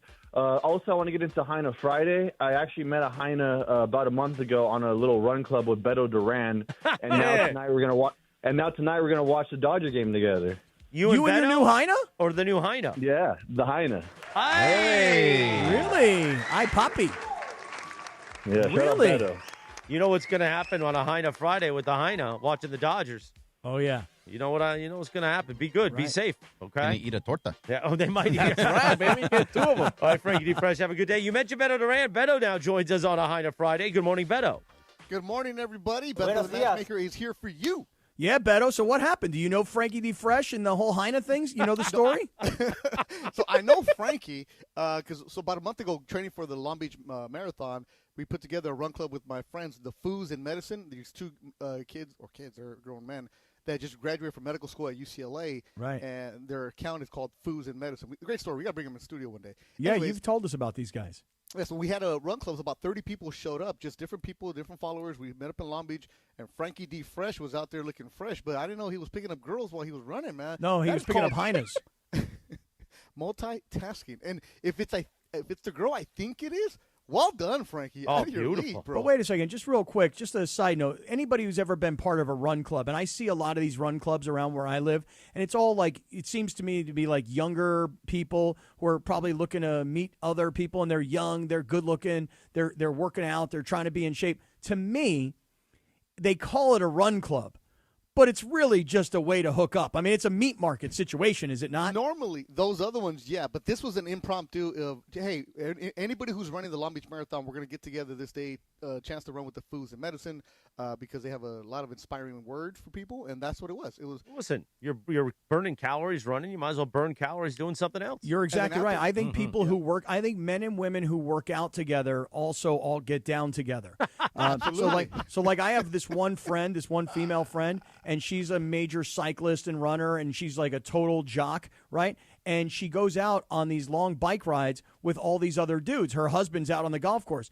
And I'll always say to Rachel, like, you think she's getting down? Because people who work out together get down together, because the getting down part is just an extension of the exercise. Trust me on this. I know this is a fact. Need a spotter. See, this is where we have the promo again. We apologize this morning for the Sedano and Kap Morning Show. But it's true, Cappy, man. You're onto something, and all the endorphins that are being released, right? And you're looking good, and if you're in especially a triathlon, the legs that you got, the bodies you got, man, Cappy, only a couple hours of training, and afterwards, almost. We'll continue this in just a moment, but first, let me tell you this. Experience the game like never before. Enter now for a chance to win Dome tickets to Game 4 of the Fall Classic at Cosm. Go beyond the front row and be part of the action on the diamond. It's the ultimate immersive sports experience. Enter now at ESPNLA.com and tap the logo, that Cosm logo. Tap it, Jack, for your shot to catch baseball's biggest stage like never before. Don't wait. Head to ESPNLA.com today. Of course, Beto will have our high school football report coming up at 8:45 this morning. Nice. Yeah, and then a lot of people submitting, hey, can you talk about this school? Can you talk about that school? And Cappy, I texted you, I got some Radio Rinaldi to enhance it. As Morales would say, we got to have layers, right? I have some layers to Radio Rinaldi, too. Oh, nice. Nice. And I've also gotten some messages from some of our listeners whose kids played high school football last night and pulled, in one game in particular, pulled a big upset. So we'll get to all of that coming up. But, Beto, before we do, we mentioned that Frankie D. Fresh is going to be watching the Dodger game tonight with his new Heine. And Bergie... Eating tortas. What do you mean, Highness? What's wrong with you guys? I got to go to Bergie here, though, because Berg, so as we get ready for tonight's Game 1 of the World Series, the Dodgers had until about, I want to say... 10 o'clock this morning. Yes. Is it 10 a.m. our time, or was it 10 a.m. Eastern time? I believe it was 10 a.m. Pacific. Okay. So, but they have started to put out now the roster for the games, right? Yes. Okay. And some maybe surprises, perhaps? Yeah, there's a couple. But so for the Blue Jays side, it's not really a surprise. But Bo Bichette, their talented shortstop, is on the roster. So that is somebody that is going to cause a little bit of problems for the Dodgers as well, because he is a very, very good player, but hasn't played since, I believe, early September. But for the Dodgers side of it, obviously Alex Vesia, due to some sort of tragedy that is going on with his family, is not on the roster. We have prayers up for Alex Vesia. Let's pause on that for one quick second. Yes. So the story came out that Alex Vesia, and this is according to Dave Roberts, Alex Vesia and his wife are dealing with something, like you said, some sort of family emergency. Yes. We don't know the details of it, okay? But here's the interesting part of all this, Beto. I don't want to speculate on tragedy. Sorry, that would not have been said. Well, I mean, listen, it's something that they said was a family emergency that is taking him away from the team. If you are leaving the team during the World Series, we must assume that this is something extremely serious, okay? Yes. So, but here's the interesting part, Beto. For all the criticism, and rightly so, of the Dodger bullpen as the year has gone on, Alex Vesia was one guy. I mean, there's been – he's probably, I would think, one of the most consistent parts of that bullpen. And so when we talk about how the bullpen has been bad, now your best or one of your best guys that might come out of the bullpen is all of a sudden not available. So I guess my point is more issues for this bullpen. And in this case, we hope everything's all right with this young man and his family. Yeah, the man from Alpine down in San Diego, you pray for him and his wife and everything they're going through. But if you look at just the baseball side, Vesia has been a guy that the Dodgers have used a lot. And Vesia takes a lot of criticism because he can be erratic at times for you. But he's a guy who's going to give you a different look, especially as a lefty coming in. And Cappy, all season long, we've talked about this, how the Dodgers always find a way, next man up mentality, next guy ready to go, and whoever they're going to plug into that situation is going to be ready for them. And also, I don't think Vesia was going to be a guy that was going to be high leverage because if you go back to Bergie's piggyback plan, they're not trying to get to the bullpen. They're not trying to use those kind of guys. So Vesia is a great person to have in your bullpen, and it's unfortunate he's not available for you. Yeah, so Vesia was a guy that they used if they needed that one out. Yeah. Or if it was an inning where they had, a 3-run lead and they needed somebody they had a run of lefties, they would bring in Alex Vesia. But now Anthony Bonda is going to be the guy that's going to step into that spot. Mm-hmm. So he is going to be missed on the field, but obviously family first, and hopefully everything's okay there. The other thing that happened is, so with Vesia off, that means that you had to add somebody, and the thought was that it was going to be Tanner Scott. Mm-hmm. Tanner Scott is not on the roster. So that is actually a little bit of a surprise. Will Klein did make the roster. So that's another. He's a right-hander. They have a bunch of right-handed bats. Most of their guys that are the big hitters are right-handed bats. So bringing another right-hander makes sense.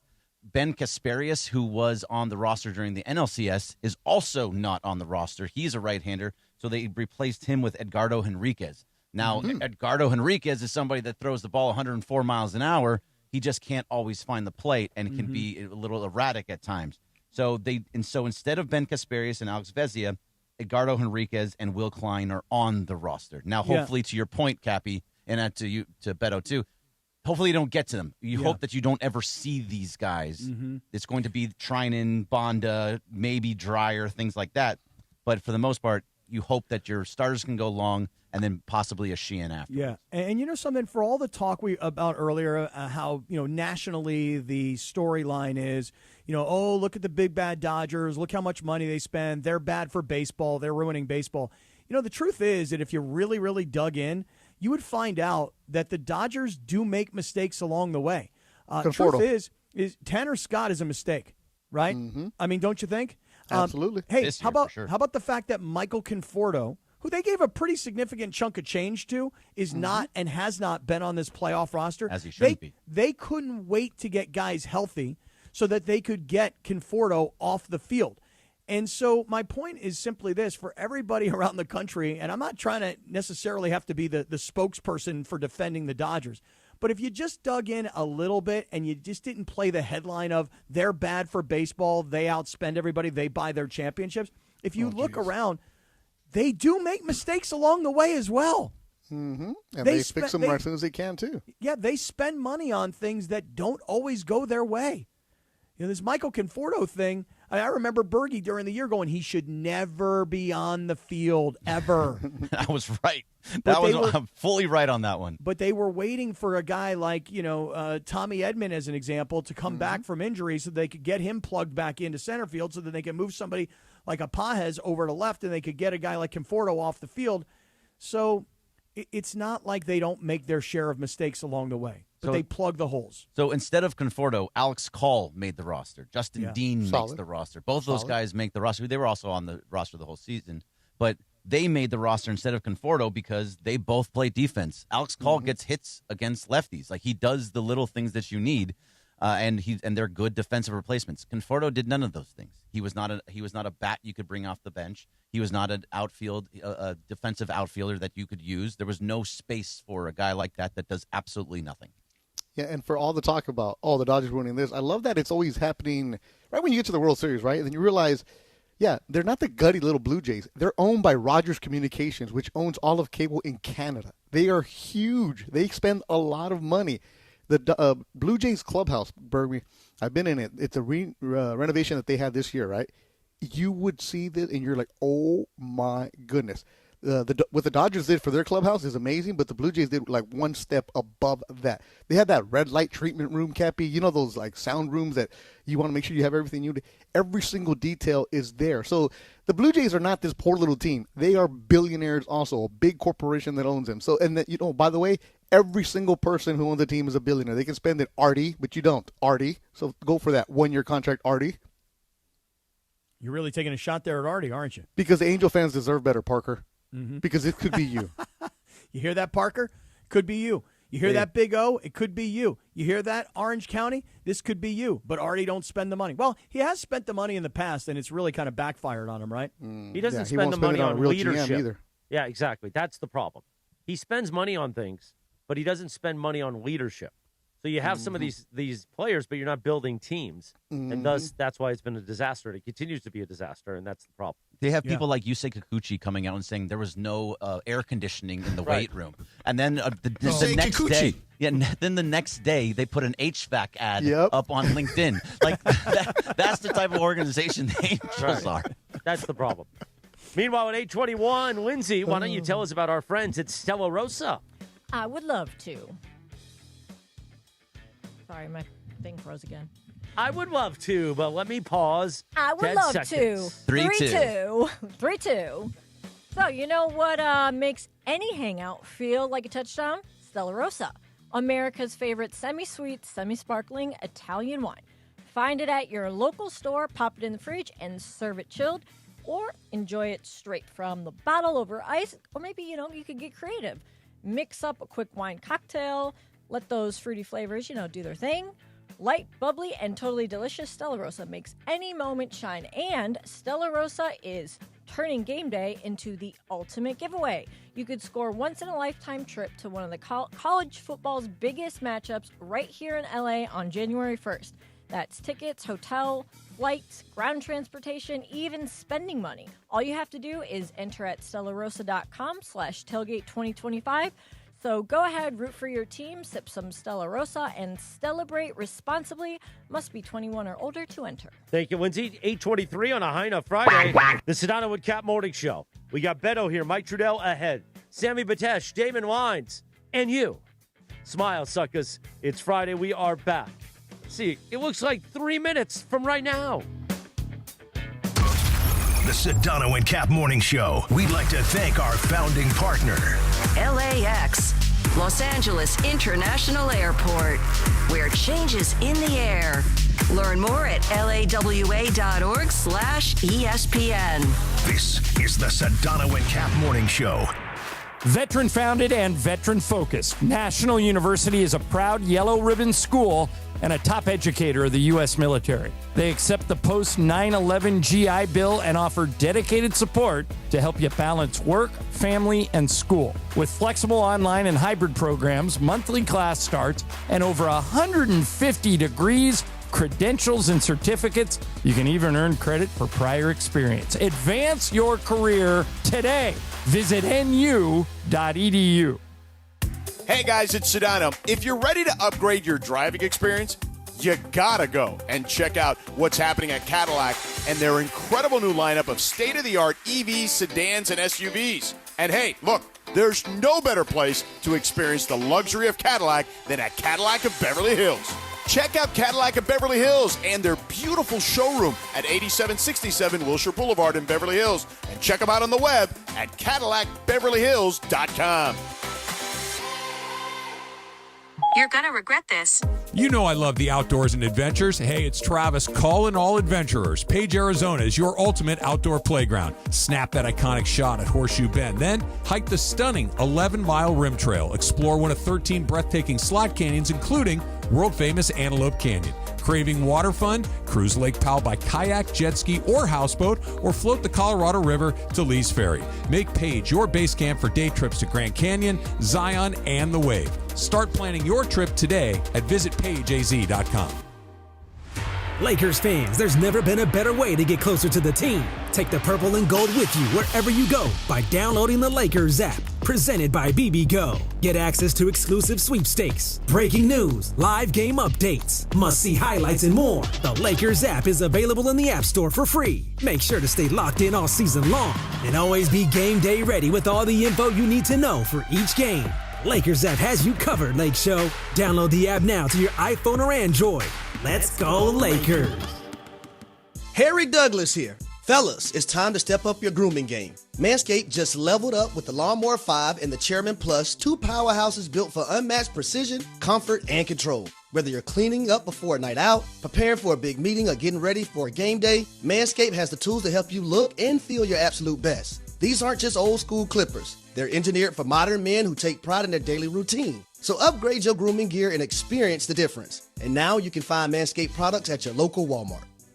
They say a full marathon is the ultimate test. For me, it's more than a race. It's a milestone I once thought impossible. Michelle Smallman here, and I'm running my very first marathon in New York City with the support of Gainbridge and Gainbridge Assist powered by Parity. Together, we're empowering girls and women through sports and education. With grants to 32 organizations in 21 states. Every step I take is for the finish line and for the next generation chasing their dreams. Here's to 26.2 miles and a future with no limits. And it's a High Friday. This is Pepe Mantilla, your Spanish voice of the Los Angeles Lakers. What do you mean, Highness? What's wrong with you guys? This is the Sedano and Kap Morning Show on ESPN LA. Good morning, Scott.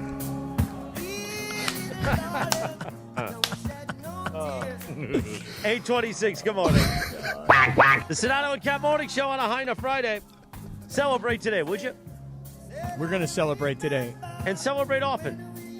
Tomorrow, October 25th, back in 1974, this song.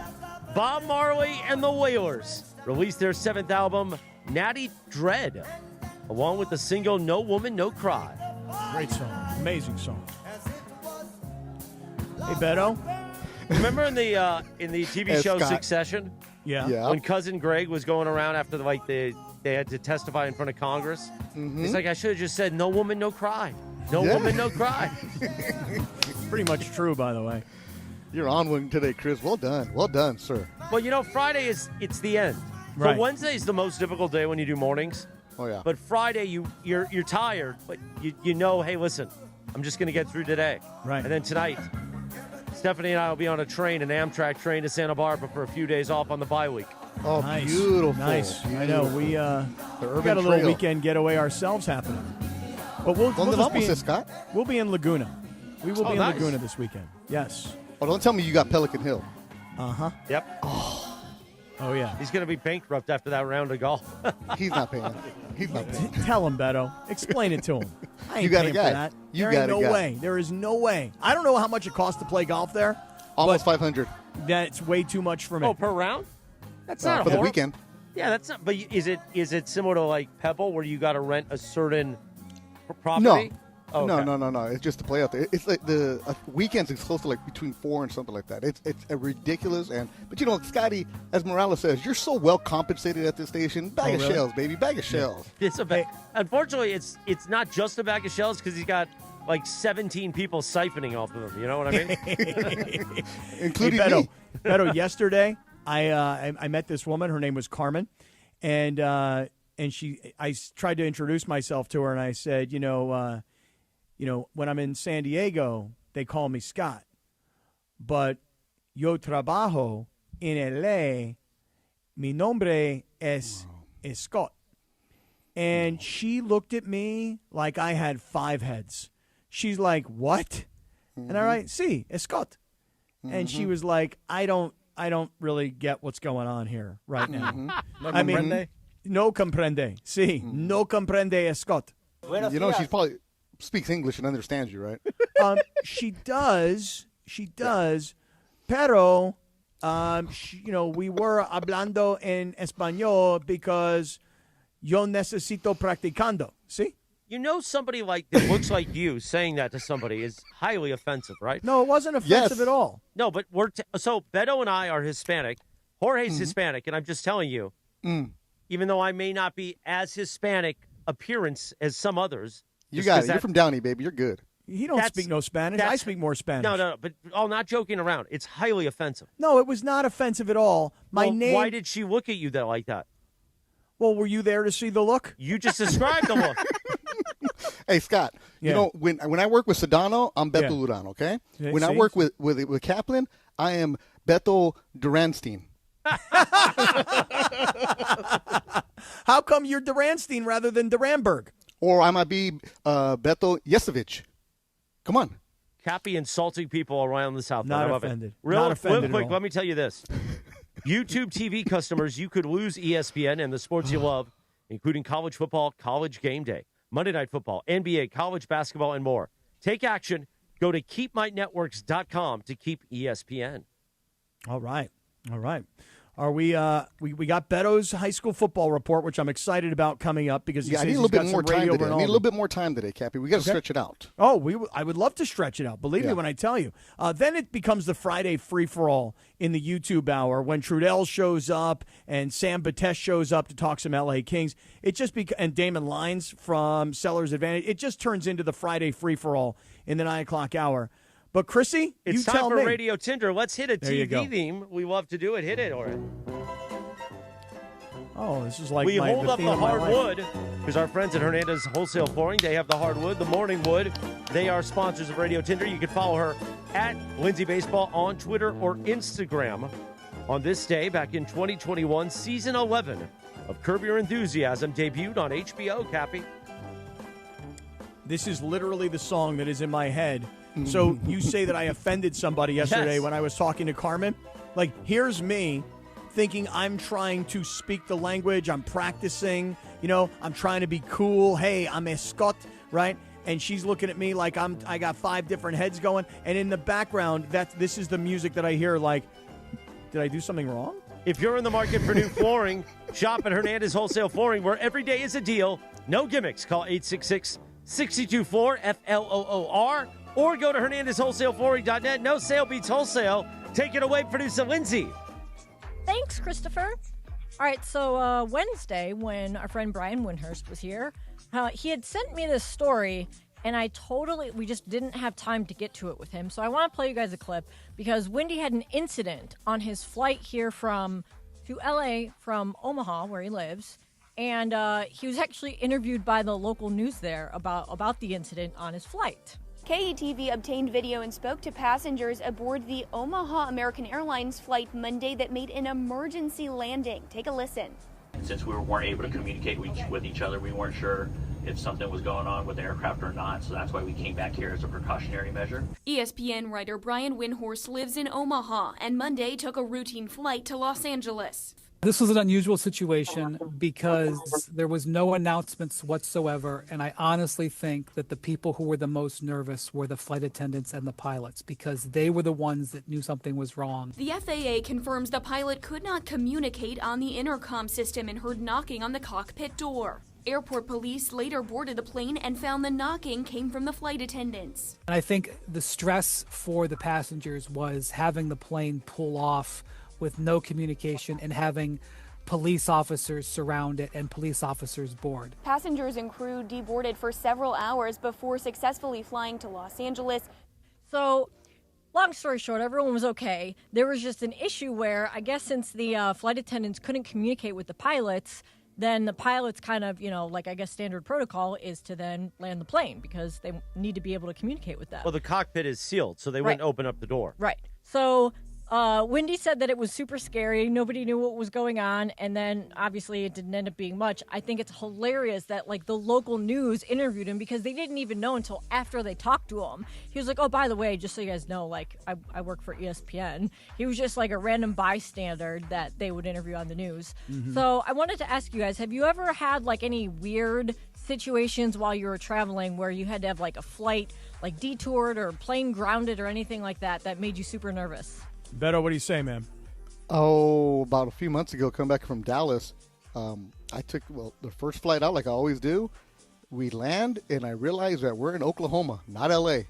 And they just told us, please deplane, and we had to go and wait another few hours for another plane, and we're never told why. We just stopped in Oklahoma City. Wow. Still to this day, you don't even know why. I wasn't asking, Linz. I was just trying to get on the next plane. That's a good point. Good point. I had a situation one time where I was leaving Atlanta after a Super Bowl, and when we got up in the air, it was you could feel that the plane just did not have the energy that a normal takeoff would have. So apparently one of the two engines did not really fire up. So we're in the air. I'm serious, 5 minutes. And the pilot comes on and he goes, folks, we're going to have to turn around and land in Atlanta. And so when we were landing, he turned the plane around. We're going back to the airport in Atlanta. And I could see on the runway, they had all this foam on the runway, expecting that there could be a crash or a fire or something. And this pilot he was like that guy Sully. I mean, he landed this thing beautifully, and we were all safe, okay? The guy was amazing. And honestly, some people were freaked out. They're like, I'm not flying. I'm renting a car. Me, I ran and was like, get me on the next flight. So before I can think about it, I can hustle up and get on the next flight. That is very scary what Wendy went through. We should talk to him about it next Windy Wednesday. Yeah, so I had it didn't happen to me, but it happened to some of my best friends who have my godchildren. Mm-hmm. They were on the way to Puerto Vallarta, and one of the engines blew up. And so it was fire. They were in the back of the plane, and so they looked out their window, and there was fire in one of the engines. Oh my God! Worst nightmare. Yeah, worst. And so luckily there was another one, obviously, and it ended up landing, and they're okay, and they're still doing great now. But they were FaceTiming me, and it was a very very scary experience. Yeah. No. I know, and my son last night landed. He flew from. Screw you, Dad. Well, wait, Chris, you'll love this. From you, Chris, you'll love this. He landed. I don't want your life. In Chicago, and he's like, and they're sitting on the tarmac, and he's like, because of the government shutdown, and there's no air traffic controllers, and we can't move, and I'm not going to make my next flight. So my son tells me he's renting a car and he's driving from Chicago to Pittsburgh. I'm like, dude, that's an 8-hour drive. He goes, well, what do you want me to do? I'm done with flying. And I'm like, just run like OJ through the airport and get to the next flight. By the way, for the younger people in the audience, that reference is from the Hertz commercials that OJ used to do. Right, not like running away from a scene of a crime. Oh, my goodness. Did he make it driving. You'd be driving away in this Did he make situation. it, Cappy? Oh, that's true, Bergie. You would be driving. But anyway, he wound up running. AC hanging out. He ran. He ran as fast as he could, and he wound up making the next flight. But did he still get a Chicago dog? Because that's the nice thing about when you stop at Chicago. You get one of those. No, he didn't have time. He had to run. Oh. Right, had to run. But I am worried about this. Like I am flying. I'm flying to New Orleans with because the Pelicans are playing the Lakers on a Thursday night, or maybe it's a Friday night. By the way, the worst airport in the world. Yeah, so the New Orleans airport is so bad. I mean, are we really in all these flight delays? Is that true? Yeah. Like, yes. is it They're really? canceling. I mean, look at George. He said that last week he was having problems. They canceled 2 of the flights that he was on. It's just like they're canceling flights because they don't have enough air traffic controllers. They're working without getting paid right now. That is that's some boll weevil right there is what that is. Boll weevil. That's right. I like that word. Thank you. What else you got, Linz?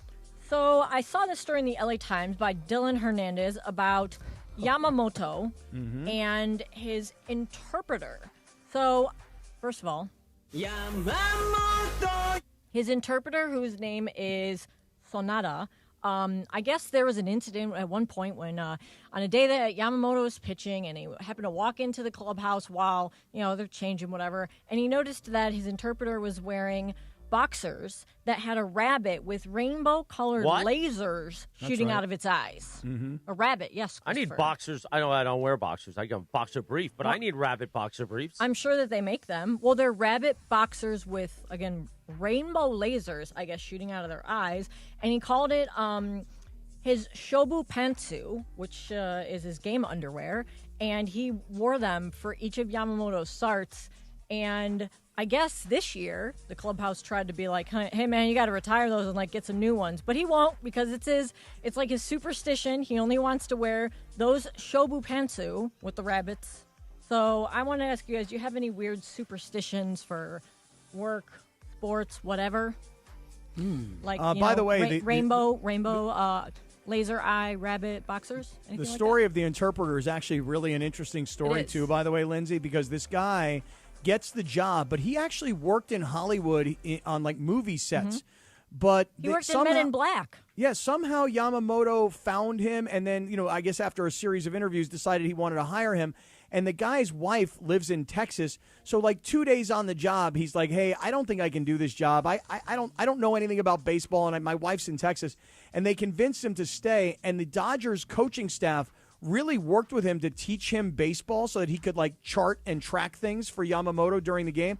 So he was an inch away from quitting, and now he's of course very happy that he didn't. So it's a really good story. A little Radio Ronaldo in there. Also, right there. really quick thing to add to that, Cappy. I thought it was interesting how when he mentioned the game recently when Yamamoto was one strikeout away from the no-hitter. I think that was last season, wasn't it, Greg? Was it Immaculate last season? inning? Oh, the immaculate inning? No. It was this year. The no-hitter when it was 8 2/3? Yes, Yeah. correct. So was that earlier this year? That was in Yes. Baltimore, yeah. Yes. Yeah. So I guess he gave up the home run. Right. He gave us a double, yeah. So I guess his interpreter, he normally takes notes during each at-bat, and he put his notepad in his pocket because he was getting ready to celebrate because he thought he was going to get the no-hitter, and then he gave up the home run, and now he's kicking himself because he didn't take notes. He's like, I should have been taking notes. It's all my fault because I broke the superstition and I did something differently. So he felt like it was his fault. Yeah, crazy superstitions. I don't really have any crazy superstitions, but Beto, I will just say this. When I was playing college football, oh my goodness, this sounds like a weird superstition, but I was a kicker. And so every game... Kickers are the worst, man. Kickers are the worst. Right. Every game, I would ask the equipment manager for brand new socks. They hang your uniform in your locker, and then they put your jock strap in your socks. And I would always go back to the equipment manager and go, I need brand new socks on game day. And he's like, why? I don't get it. And I'm like, no, you don't get it, man. I got to have brand new socks because they were thicker. They weren't washed already. They weren't thinned out. And so in my mind, I was like, no, I have to have brand new socks. And the equipment manager would fight me on it on occasion. So I had to have them. That was my only superstition. Socks? No, they didn't want to plenty get of a backup kicker sock. That's what it was. They had thousands of pairs of socks back there. No problem. It's like the girl baseball in guys and kickers are the worst. Like when you need your lucky hat to fly in Goodfellas, remember? Right. She didn't Oh, have it. yeah. She got busted. That was I'm it. not flying without it. I got to go back. I got to go to Pittsburgh. 842. Thank you, Lindsay, for Radio Tinder, brought to you by Hernandez Wholesale Flooring. Cappy and Beto, tell us about our friends at Prize Picks, please. Oh, Beto, let me tell you what happened to me last night on Prize Picks. You too? This is a real unusual circumstance, but let me tell you, I played last night a 5-pick power play. It was a $20 play on Prize Picks to win $340. I had Justin Jefferson to have more than 81.5 receiving yards. He had 74. I had Justin Jefferson to score a touchdown because you can stack players now. I know you know this, Beto. He didn't score. I had Jordan Addison for more than 54.5 receiving yards. He had 26. I had Jordan Mason, the running back from the Vikings, to have more than a rushing or receiving touchdown. He had 0. Yep. And I even had Justin Herbert to have more than 254.5 passing yards, and he had 227. Beto, I went right there with you. Get out. Oh, Justin Jefferson. Get out. I went 0 for 5 last night on Prize Picks. 0 for 5.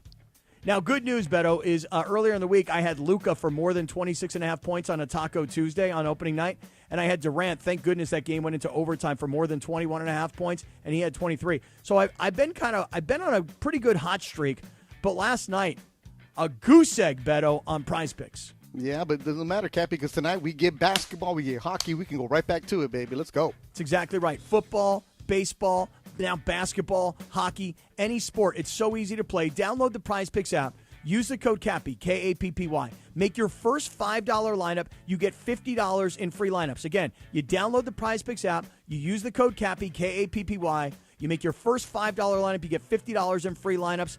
Let's all play together. Let's all win together on Prize Picks, where it's good to be right. Thank you, Cappy. 844. Don't forget, tonight you'll hear Beto, part of the pregame, halftime, the postgame show. Lakers, Timberwolves, and the World Series will be on the ESPN LA app. And the Lakers game, too. We got you covered tonight. Coming up next, Beto has his high school football report, thanks to our friends at Children's Hospital Los Angeles. That's in 3 minutes from right now. Smile, you stinking mongrels. It's Friday, suckers. The Sedano and Kap Morning Show. We'd like to thank our founding partner, Providence. Providence, caring with compassion in Southern California. This is the Sedano and Kap Morning Show. Bottom of the ninth, bases loaded, crowd rocking for Rotolo Chevrolet's top hitter, Mike Capozio. He's facing off with the Bulldog, and these two have quite the history. Here's the pitch. Oh, and he got all of it. That ball is out of here like a red Corvette, and it's going, and going, and going. Yes! Dad, are you having that dream again? Come see what the fun is all about at Rotolo Chevrolet. Hey guys, Cappy here. When disaster strikes, you expect your insurance company to be there for you, but often they look for ways to underpay your claim. If you're feeling abandoned, pushed to use low-rated contractors, or ignored after years of loyalty, we protect homeowners from the games and fine print that insurance companies are known for. Contact Avner Gatt, one of California's largest public adjusting firms. Visit avnergatt.com or call 818-917-5256. With a team that has the industry's know-how, including experience from the insurance side, Avner Gatt is ready to fight for you. With over 20 years of experience, they offer a free initial consultation and have the largest network of experts to evaluate your damages. Remember, size, experience, and expertise matter. Don't let your insurance company leave you in the dark. Call Avner Gatt, 818-917-5256, or visit avnergatt.com today. Avner Gatt, your claim, our game. Come out for a day of golf and fun and support the men and women who fight for our freedom. On Tuesday, November 11th, the Pacific Palms Resort in the City of Industry will play host to the 2025 Land of the Free Foundation Veterans Day Golf Classic. All proceeds from the tournament will go directly to the charities who support the men and women of our armed forces. For more info on the tournament, please visit landofthefreefoundation.org or call 562-833-4361. That's landofthefreefoundation.org. On eBay, every find has a story. Like if you're looking for a vintage band tee, not just any tee, the band tee. You wore it everywhere until your best friend stole it. Now you're on eBay, and there it is. Same tee from the same tour. The things you love have a way of finding their way back to you, especially on eBay. Where else can you find that mint trading card you searched everywhere for, or your first car, the one you wish you never sold? It has to be eBay. Shop eBay for millions of finds, each with a story. eBay, things people love. Some people just know you can save money on car insurance by checking Allstate first. Like to check if they're going for it on 4th down, before going to the concession stand. Yeah, give me 3 hot dogs, 2 jumbo touchdown, baby! What? Hey, buddy, you want cheese with those? Yeah, checking first is smart. No. So check Allstate first and see what you could save. You're in good hands with Allstate. Potential savings vary, including based on how you buy, subject to terms, conditions, and availability. Allstate North American Insurance Company and affiliates, Northbrook, Illinois. The Lake Show lives here. Tonight, the Lake Show is back on the floor and looking to bounce back after dropping the season opener. The Warriors come into crypto on opening night and beat the Lakers by 10. Lakers host the T-Wolves in Game 2. Coverage begins tonight at 5:30 p.m. I thought I told you time and time again that we won't stop. Your Lakers, your season, your home. 710 ESPN and the ESPN LA app. You're hanging out with the Sedano and Kap Morning Show. Straight up, homeboy. George Sedano. I gotta pop it up higher. Right. Scott Kaplan. Like for me, I'm a morning scraper. More Sedano and Kap right now. 8:48, good morning. Sedano and Kap Morning Show. A Heine Friday. On this day in 1997, the Spice Girls hit #1 on the UK singles chart with Spice Up Your Life. Come on, Cappy, spice it up. I just want Parker and Sexy Jexy to put us all on screen at the same time. We're all jamming. I mean, come on. Everybody's moving. Scott, I want it spicier. Well, good news. This weekend, you're getting it spicier. Tell you that right now. Harry Potter spicy. Yeah, put on those glasses while you do it. Because I tell you right now, bring I took the wand. Lightning scar on your forehead. I'm bringing the wand, pal. That you can guarantee. It's so funny. Last night I was like, well, it'll be 9 o'clock and you'll be ready to go to sleep. I'm like, no, I'm staying up later. I'm going to stay up till 11. So last night, Stephanie and I were talking about our reservations for Saturday night to eat. Which restaurant? Yeah. And I booked it. We were booking it on Open Table. And it showed, when you click the restaurant, it shows you the reservations. And she's like, well, just click the 8 o'clock one. I'm like, no, let's go 7:15. And she's like, but it's Saturday. I go, yeah, 7:15. You'll be done by 8. Meanwhile, it is time for Beto Duran and the high school football report, thanks to our friends at Children's Hospital Los Angeles. Children's Hospital Los Angeles, your child's comeback starts at CHLA, Beto. Oh, man. And this is a fantastic segment. I love doing it every single week because I've been telling everybody, if you want us to highlight your school, send me the information. So we have a huge listener. Cappy, you're going to love his Instagram name. Boss Hog, that's his name. Rogers Nucka out of the 661, and he is a huge Valencia High Vikings alum football player. Mm-hmm. But he said, check this out, Beto. He gave me all the information, and one of his good friends is Mr. Mallet, who is the special teams coach at Valencia. They play Heart High, their rivals this week. He sent me all the information, and Cappy, behave right now, because Mr. Mallet is a teacher at Live Oak Elementary, and they're watching right now. So shout out to Live Oak Elementary right now. They're watching because their teacher is also the special teams coach at Valencia High. So also was a kicker at UCLA, just like you, Cappy. So Valencia High this week is going up against Heart High, where Glassdown went to school, where a lot of fantastic football players have gone over the years, and they have some studs, Cappy.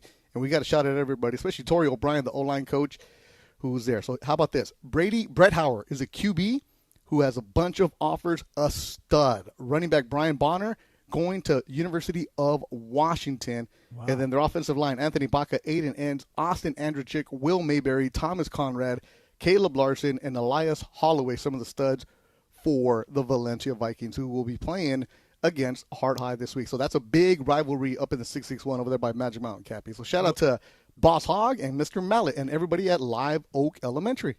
Well, you know what, Beto? This is exactly what we keep telling everybody on Fridays is if you want your team highlighted, if you want your coaches, if you want your players' names on the radio, that's the way to do it. Get it to us, and we will highlight these guys. And shout out to all those youngsters that are in that class today. Kids, you stay in school, you work hard, you listen to your teachers, you're respectful to your parents, and you're going to have a wonderful, wonderful life. Shout out to all those kids. And the reason Rogers really wanted us to talk about him on 710 today is because yesterday, Heart High was featured on Channel 5 on KTLA. KTLA, we love you over there. But they're not 710. They're not ESPN LA, baby. So that's why Valencia gets the ESPN LA love. Well, that's why I'm just giving them a whole bunch of hearts right now on the YouTube side of things. Exactly right. That's beautiful, Beto. That's great. I hope those Vikings play better than the Vikings we saw last night at SoFi Stadium, because the Vikings we saw last night were trash. The Chargers, baby, go Bolts, man. Bolt up. Beautiful uniforms yesterday. And also, Cappy, so this week it's all about rivalries, right? So you went up there. The big one in the East LA Classic. There's a reason I took you to East LA this week, not just for the taco tour. You had to go see Garfield High. You had to see Roosevelt, the 90th edition of the East LA Classic. Garfield against Roosevelt, brothers against brothers, and literally they're going to be a brother on one team, a brother on the other team, and their mom is going to have to figure out who she's going to root for, and there was articles about that. And yes, Cappy went to Garfield High, home of Jaime Escalante's Stand and Deliver. What's a negative times a negative? A positive. Say it, Cappy. Say it. Right there. That was that movie, Sand in the Liver. Is that right? Right. That was yesterday. Chrissy told me about that, and I was like, wait, what?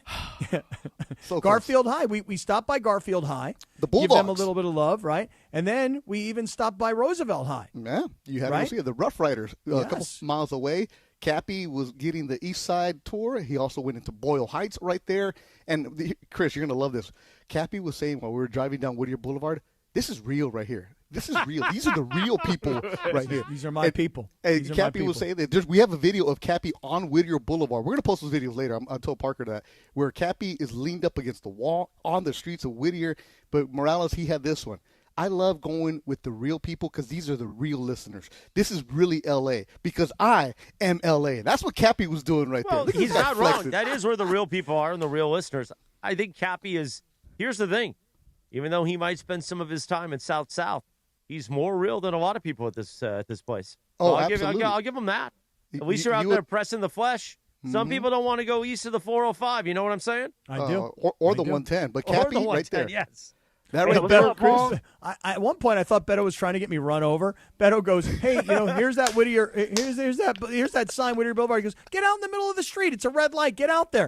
So I just walk out. I can listen to him. I don't even question it. I just listen to him. I'm like, all right, I'll just go into the middle of the street. All right, thank you, Beto, for the High School Football Report. Stay on here. The High School Football Report made possible by Children's Hospital Los Angeles. Your child's comeback starts at CHLA. Isons begins at the top of the hour on 710 a.m. in the app terrestrially. We continue on the same tile, the Sedano Kap Morning Show tile on the ESPN LA app, and we go to YouTube only. YouTube at ESPN Los Angeles. Mike Trudell's going to join us, talking about his scumbag Vikings, man. Plus, Sammy Batesh ahead, and Damon Lodge from Sellers Advantage. Smile. It's finally Friday, mongrels. Tuesday, I'll be wondering if I'll ever survive. Wednesday and a Thursday, I'll be slowly tuning in. Friday, I'll be revving up my motor again. Finally, Friday, I'm free. This is the ZipRecruiter Rams Report. Here's Travis Rogers. The Los Angeles Rams are on a bye in Week 8 here in the NFL season, and looking around the rest of the league, it is the Indianapolis Colts as the only 6-win team in the entire NFL. They sit at the top of the AFC South at 6-1. That one loss, of course, coming at SoFi Stadium against the Los Angeles Rams. As far as the NFC goes, nobody with more than 5 wins, including your Los Angeles Rams, who are at 5-2 in a logjam in the NFC West. San Francisco on top of the division with a 5-2 record, thanks to their 3-0 mark through the division. Seattle in second place, also at 5-2. They have split their 2 meetings inside the division. The Rams at 5-2, technically in third place with that one loss to San Francisco in the NFC West. And then bringing up the rear, the Arizona Cardinals at 2-5. Up next, the New Orleans Saints, 1 week from Sunday at SoFi Stadium. With Friday's Rams Report, I'm Travis Rogers. This is the ZipRecruiter Rams Report. Powered by ZipRecruiter. Looking for your next great hire? Try ZipRecruiter for free at ZipRecruiter.com/LA. When it comes to hiring, other job sites are still huddling while ZipRecruiter's already in the end zone. That's why over 4 million businesses have used ZipRecruiter to hire, and why 4 out of 5 employers who post on ZipRecruiter get a quality candidate within 1 day. Get in the end zone with ZipRecruiter, the smartest way to hire. Try it for free at ZipRecruiter.com/LA. That's ZipRecruiter.com/LA. In a world where drivers pay too much and finding a new vehicle can feel like a struggle, it's Ocean Subaru of Fullerton. Take advantage of 1.9% financing for 63 months on a brand new 2025 Subaru Crosstrek Sport all-wheel drive, or 1.9% financing for 72 months on a brand new 2025 Subaru Outback Premium all-wheel drive. Approved credit through Subaru Motors Finance. Not all buyers or vehicles will qualify. Plus tax, tag, title, and dock fee. Zero security deposit. Offers do not combine and are not available on previous purchases. See dealer for complete details. Expires 10/31/2025. LA's mega sports station. 710 ESPN. Hey, it's Mace here. You and I make decisions every day, but on Prize Picks, being right can get you paid. Don't miss any of the excitement on Prize Picks. Whether you're a football fan, a basketball fan of both like me, always good to be right. You know, I've been playing football on Prize Picks. Now the NBA's rolling in. If you want, you can play a lineup with Stafford, LeBron, Puka, and Luka. In Prize Picks, you play stacks. Pick the same player up to 3 times. Now you can pick more on Luka's points, 3-pointers, and assists in the same lineup, and follow other Prize Picks players right on the app. Friend, celebrity, somebody whose picks you like, hit the follow button. Get every lineup in the feeds tab on Prize Picks. Download the Prize Picks app today. Use code MACE, M-A-S-E, $50 in lineups after you play your first $5 lineup. That is code MACE, M-A-S-E, $50 in lineups after you play your first $5 lineup. Do like me, Prize Picks. It's good to be right. Your fantasy roster is set. The smack talk is heating up, and this season, ESPN Bet is giving you more ways to ride with your squad. Introducing the ESPN Bet Fan Center, where you can instantly link and bet on your fantasy teams right in the ESPN Bet app. An enhanced sports betting experience only from ESPN Bet, the sports book for sports fans. Make the connection today with ESPN Bet Fan Center and the ESPN Fantasy app. ESPN Bet Sportsbook. Download the app today. Must be 21 plus. Gambling problem? Call 1-800-GAMBLER. Terms and conditions apply. See app for details. At AT&T, we guarantee our network so you can talk college football with your BFF while taking Buster to the vet. Hey, yeah, I can't believe he ate the whole thing of chicken wings. And I can't believe we're staging a comeback. Touchdown! Yes! Yes! Staying connected matters. That's why in the rare event of a network outage, you'll automatically get a bill credit for a full day's service. For wireless downtime lasting 60 minutes or more caused by a single incident impacting 10 or more towers, must be connected to impacted tower at onset of outage. Restrictions and exclusions apply. See att.com/guarantee for full details. 710 ESPN, your home for the 17-time world champion Lakers. KSPN Los Angeles, a good karma brands radio station. Previously on the Sedano and Kap morning show. A hot Chicana from the barrio keeping it real. It's a Heina Friday. It's a Heina Friday. A hot Chicana from the barrio keeping it real. Not a Heina that smokes that juice. You suck and you're gutless. I want to suck your blood. It's a Heina Friday. Yeah, and as somebody who was younger and who was looking out for Big Bro at the time. But he was young. He wouldn't know not to get married. Yeah, what the hell would I have known at 21 years old? He was dropping Miami Heat everywhere. But that's my point. Don't you see that if he would have said to me, hey, listen, I'm dropping Miami Heat. You should be dropping Miami Heat. Let's go drop Miami Heat together. You know, let's go be Crockett and Tubbs. You know what I mean? The Sedano and Kap morning show is on the air. I woke up at 4:30 because I got to go to the bathroom, once, But, only once per night? Only once, yeah. Hey, nice prostate. The biggest show in ESPN LA history. Because it's Friday, you ain't got no job, and you ain't got nothing to do. Give me a freaking break. It's Friday, gotta get down on Friday. Football! how do you say his name? Asminger? Asminger. Thank you for letting me share in your aura. Did you have me on your show to berate me? Is that what you're doing now? Scott Kaplan, eat a fat one, bro. The Sedano and Kap Morning Show on 710 ESPN. The all-new ESPN LA app and on YouTube at ESPN Los Angeles. My girlfriend Jean went to Korea and had salmon sperm injected into her face. Beautiful. Okay, Well, so let me tell you something, Mean Gene. That salmon sperm's going to make all the difference tonight, brother. We're bigger than U.S. Steel. Right now. Wow, that's crazy. Well, you want to woo-woo? Bit Boy. It's a Heino Friday. Hey, what's up, everybody? It's Ho. Hey, fellas, charge your football. Charge your football. Charge your football. We're getting there. We are getting there. I got one question for you. Who could possibly have it better than us? This is Pepe Mantilla, your Spanish voice of the Los Angeles Lakers. And it's a Jaina Friday.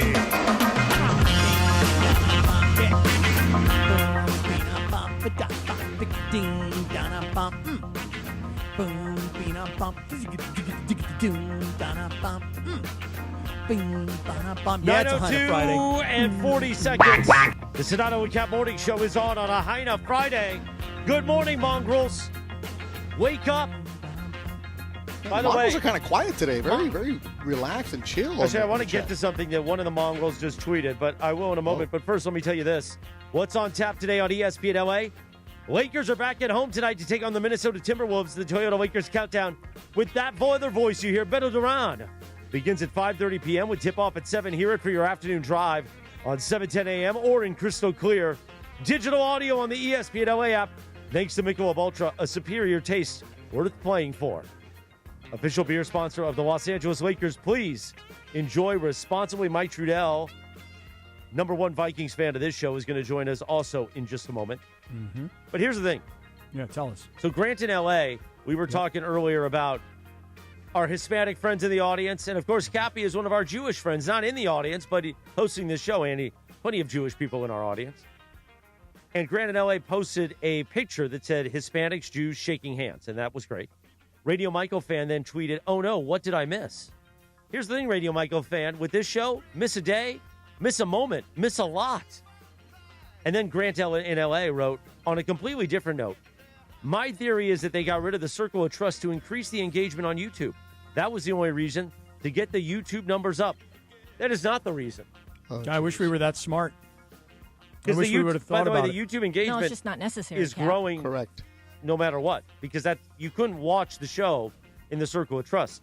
The reason Sedano decided to blow up the circle of trust is we got tired of the miscreants, and there was a handful of them. Constantly, People were being jerks. That's it. That's it. And we didn't want that anymore because it ultimately represented all of us because we were the admins. So if we just kept, then when we did block a few people, it created into a whole thing and it then it spilled turned out into the yeah. YouTube. And the cleanest way to keep it all a little bit nicer, we don't mind if you give us a hard time. In fact, we like it. When you turn on people for the way that they look, their religion, their weight, whether they're a male or a female, that's not funny.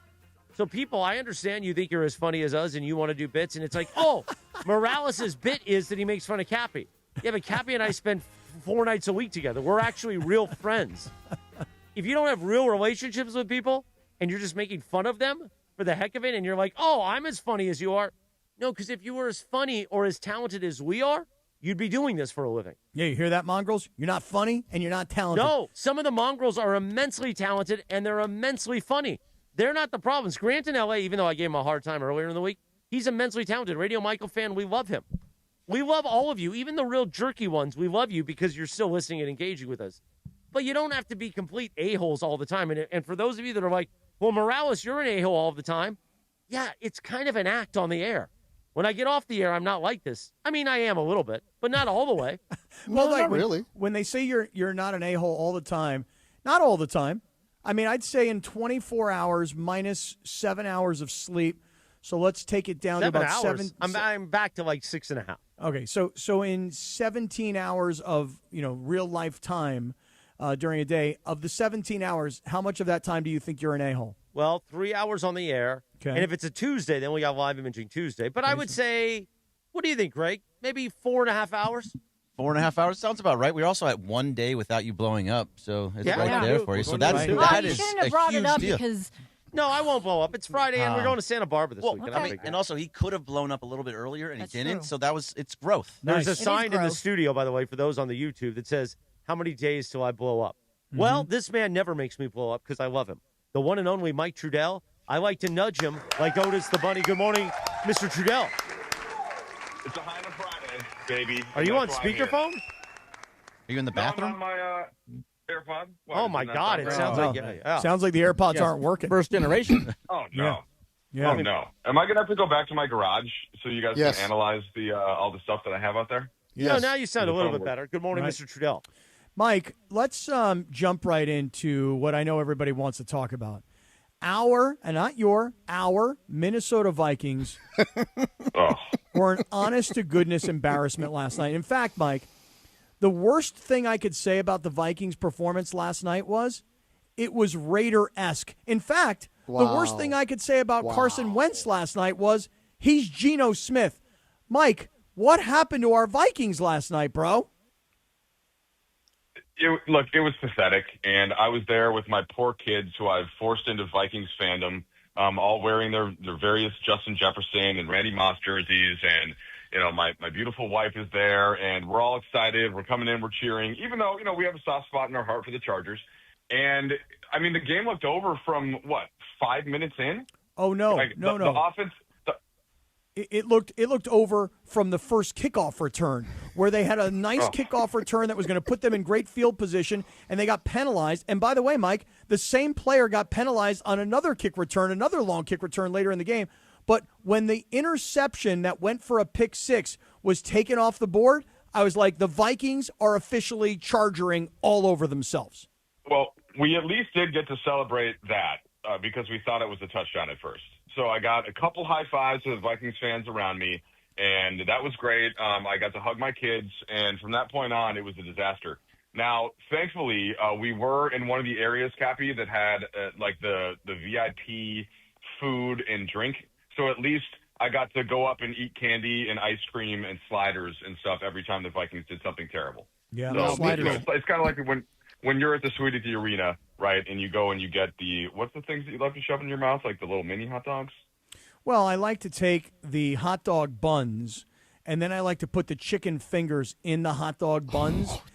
And I like to, before I even take the hot dog bun, I like to put it into the same, whatever you call it, the thing, the vat that the chicken fingers are in. I put it in there and I soften the bun. I give it some moisture. Right. I soften. It's like putting it in a steam room, and then I put the chicken fingers on the hot dog bun. It's a nice alternative to a hot dog, I think. It's a fair way to put it. Yeah. Hey, Trudell, so your boys are at a very impressionable age right now.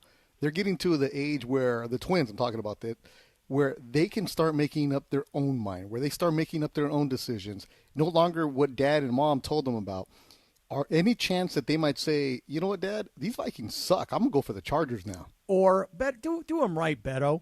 Mike, turn your kids into Rams fans, bro. No, because in the South Bay, a lot of Charger fans are there because the Charger players the Charger players do a good job in the South Bay community, and the Chargers do a great job of giving out those baby blue jerseys to a lot of the South Bay schools. So the kids are getting merch. Turn your kids into Rams fans, Mike. Come to our side. I mean, look, we've had many conversations about sports fandom and how it works, and there were a couple things that they have no choice on, right? That would be Manchester United, that would be the Lakers, certainly, that would be the Dodgers, and those are kind of plugged in. Now, they've seen, my wife and I are big Vikings fans, and we've given them the option to join us in that, but because they're born in Los Angeles, we said, look, if we understand, if you want to follow the Rams, if you want to follow the Chargers, you want that to become your team, you still have some years before you have to fully declare that one squad is yours. But they have kind of gone along with us so far, and we appreciate it. But I'm also, do I think the Rams are going to win a Super Bowl before the Vikings? Yes, I do. So they would probably be better off that way. But I'm trying to give them some of their own opportunity to make the choice, guys. Yeah. I told George this earlier, Mike. I had set up a surprise for the show that I was going to bring Kevin O'Connell on the show today, the coach of the Vikings. And it was all set up. with one condition. The Vikings had to win the game to get KOC on today's show. And so I'm sitting at home last night, and I am rooting, and especially at the beginning of the game, like, come on, Vikings, we can do this. But, Mike, we see what happens to teams. When your offensive line gets devastated by injuries, and that happened to the Vikings last night for sure, you can't run, you can't protect, and the difference between a guy like Carson Wentz at this stage of his career versus a guy like Justin Herbert is that when Herbert makes a decision, it's time to run the ball, he takes off and he's gone. You know, Herbert had like 60-plus yards rushing. He was the second leading rusher last night on the Chargers. Carson Wentz did not seem decisive, and he took way too many sacks, especially that fourth down play late in the game. You can't take a sack on fourth down. Just at that point, throw it up. I was so disgusted last night by Carson Wentz's play. Right? It was just disgusting, Cappy. It's one of those things that you just mentioned it. Injuries on the offensive line, like there are reasons that we can blame it, but this is the NFL, all right? That's what you're paid the big bucks for. You have to find a way. And how many years have I sat back and watched quarterbacks that can't evade pressure from Kirk Cousins? Even Sam Darnold last year, that's what ended up being the reason they didn't re-sign Sam Darnold, because he couldn't evade the pressure ultimately against the Lions and then against the Rams. They were all in his jersey. He wasn't getting rid of the football quickly enough. And so we thought maybe J.J. McCarthy, he's more of like a Herbert-type athlete where he's got the quick twitch and he can run. And so we were kind of talking ourselves into that. And instead, he gets hurt after he doesn't play very well. Then Carson Wentz comes in, and Carson Wentz hasn't been the same since the big injury that he had. Was it an ACL, Cappy? It was in Philadelphia. It was a knee injury for sure, as I recall. Yep. Yeah. He hasn't been quite the same since then, and then he's taken so many hits over the years. So we've seen enough of that. I think McCarthy's back next week, and we get to try to talk ourselves into him developing quickly again. But it's just tough, man. We're out here. We're watching Drake May just look awesome, right? We just see Herbert here. There's plenty of other quarterbacks, even though Bo Nix hasn't been amazing. At least like he's been doing a decent enough job. So it's been tough. It's been tough, especially after we won 13 games last year, and I didn't even think we were good. Yeah. Now I know that we're not good, and we're not winning games. Yep. So tough times. And look, and here's the thing. For Vikings fans, and I know there are a lot of you guys out there, and you know how I know that? Because last night, Mike, you tell me, I mean, it looked to me on television, and from all of my Viking fans, friends that were there last night, it looked like it was a very 50-50 crowd between Charger fans and Vikings fans. There was a lot of purple in that stadium last night.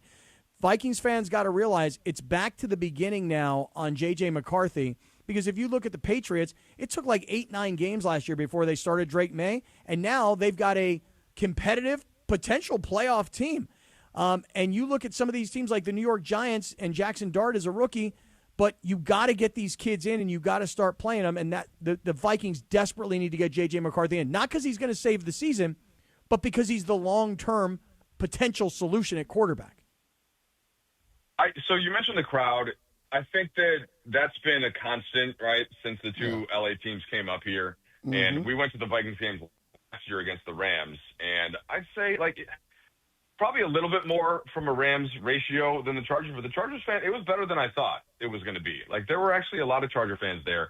And maybe that was helped, Beto, by the fact that the Vikings had literally nothing to cheer for after the first 5 minutes. So I think that presence would have been felt more if we didn't just stink. But I'm going to do the thing that I hate people do about the Lakers when sitting in my seat as a Southern reporter and analyze things that I don't fully know about with the team and the GM. But I don't really see the talent that we've added. I can't think of the last draft pick that's really hit. And so we know KLC is great. And Brian Flores, we know, is really good as a defensive coordinator. So I think the coaching staff lifted us last year. But I don't know what we're doing in terms of free agency and drafting players lately. So my guy, Kwesi, I'd like to see a little more. That's the nicest way I can put it. What jersey did you wear yesterday? Randy Moss. See, that's why there's a lot of Viking fans in L.A. Randy Moss was there, Culpepper era, right? So they have the purple and gold going on. So you're going to have that generation, Cappy, and you use this every single week for the Chargers. They don't have fans. We know they don't have fans. You just have this every single week. It's I'm funny, so glad Cap. you say that, though. Thank you, Beto. Yeah. And you know what it is? In a few years, they start winning. They keep on doing this. The little Trudells are going to be the ones that grow up to become Charger fans spending money there, man. It's just an entire 30-plus years they weren't here. There were fans. Yeah, there were fans. There were a lot of there. fans. Much more than Cappy likes to admit. Well, Cappy I can just tell wanted you to do this. Viking talk. That's all. There were I love fans the there. assortment of Viking talk, but another Minnesota team is in town tonight. Oh, look at that transition! Way to go, Christopher. Yeah. So, if I Mike- didn't jump in, we'd do another 10 minutes on the Vikings. Well, no, I'm actually it's I an was waiting for anti-Charger Morales. thing. I thought Morales was going to jump in, and he probably showed up about 7 minutes ago. So I think he was kind of like, guys, like, can we stop asking Trudell Well, about the I freaking actually do. Vikings? I And I'm agree. with him. I But agree it is with good Trudell. though, because Minnesota against the Lakers. Last night I'm watching and I'm seeing what's going on between like Golden State and Denver, and I see the rematch of Oklahoma City, Indiana, and I just love that the NBA makes these kinds of games this early. It's very much like the NFL. You got the Packers and the Steelers this weekend. There's always good storylines, and the storyline between the Lakers and the Timberwolves is we all remember what happened last year in the playoffs when the Ant-Man just went off, and a lot of us as Laker fans were like, how do we keep up with a young team like this? And then they went out in the next round and got smoked. So, Mike, what are we going to see from the Lakers in Game 2 tonight? What do you say? Well, the Timberwolves are definitely a tough matchup in terms of the physicality and the athleticism. And, Cappy, I'm glad, since you're a ball knower, I'm glad that you were watching the Warriors last night. You were watching the Thunder. You were watching the Nuggets. I don't know how he was doing that. So Minnesota, they won their first game, and in a tough place to play right now against a Portland team that is also big and physical, and that was a good game. It's kind of a slugfest. Minnesota basically replaced Nickeil Alexander-Walker, who was really good against the Lakers in round one last year, with Terrence Shannon Jr., who is even bigger and more explosive. He is kind of one of those prototypical wings that I think every team would like to have right now, and they got him late in the first round last year. There were some off-the-court questions that I think ended up being unfair to the player, and he has far exceeded his draft position, and that's how they closed. Meanwhile, the Lakers in their first game, right, that was one of the issues against Golden State. Just physically, Jimmy Butler and Jonathan Kuminga, the Lakers didn't have a lot of answers for him, on the wing especially. So I think that's part of it. And to have the Lakers lose their most athletic and kind of the most physical presence, of course, speaking about LeBron James, until we don't know when, maybe mid-November, somewhere around there, he's going to be reevaluated. So I'm trying to ask myself, Beto and Cappy, and I'm going to pitch this back to you, if the Lakers know they're going into this game with a little bit of a deficit from an athleticism and a size standpoint, how do they make up for that? And how do they make up for it quickly while not having all of the cohesion they would have loved to have had if everybody played in the preseason?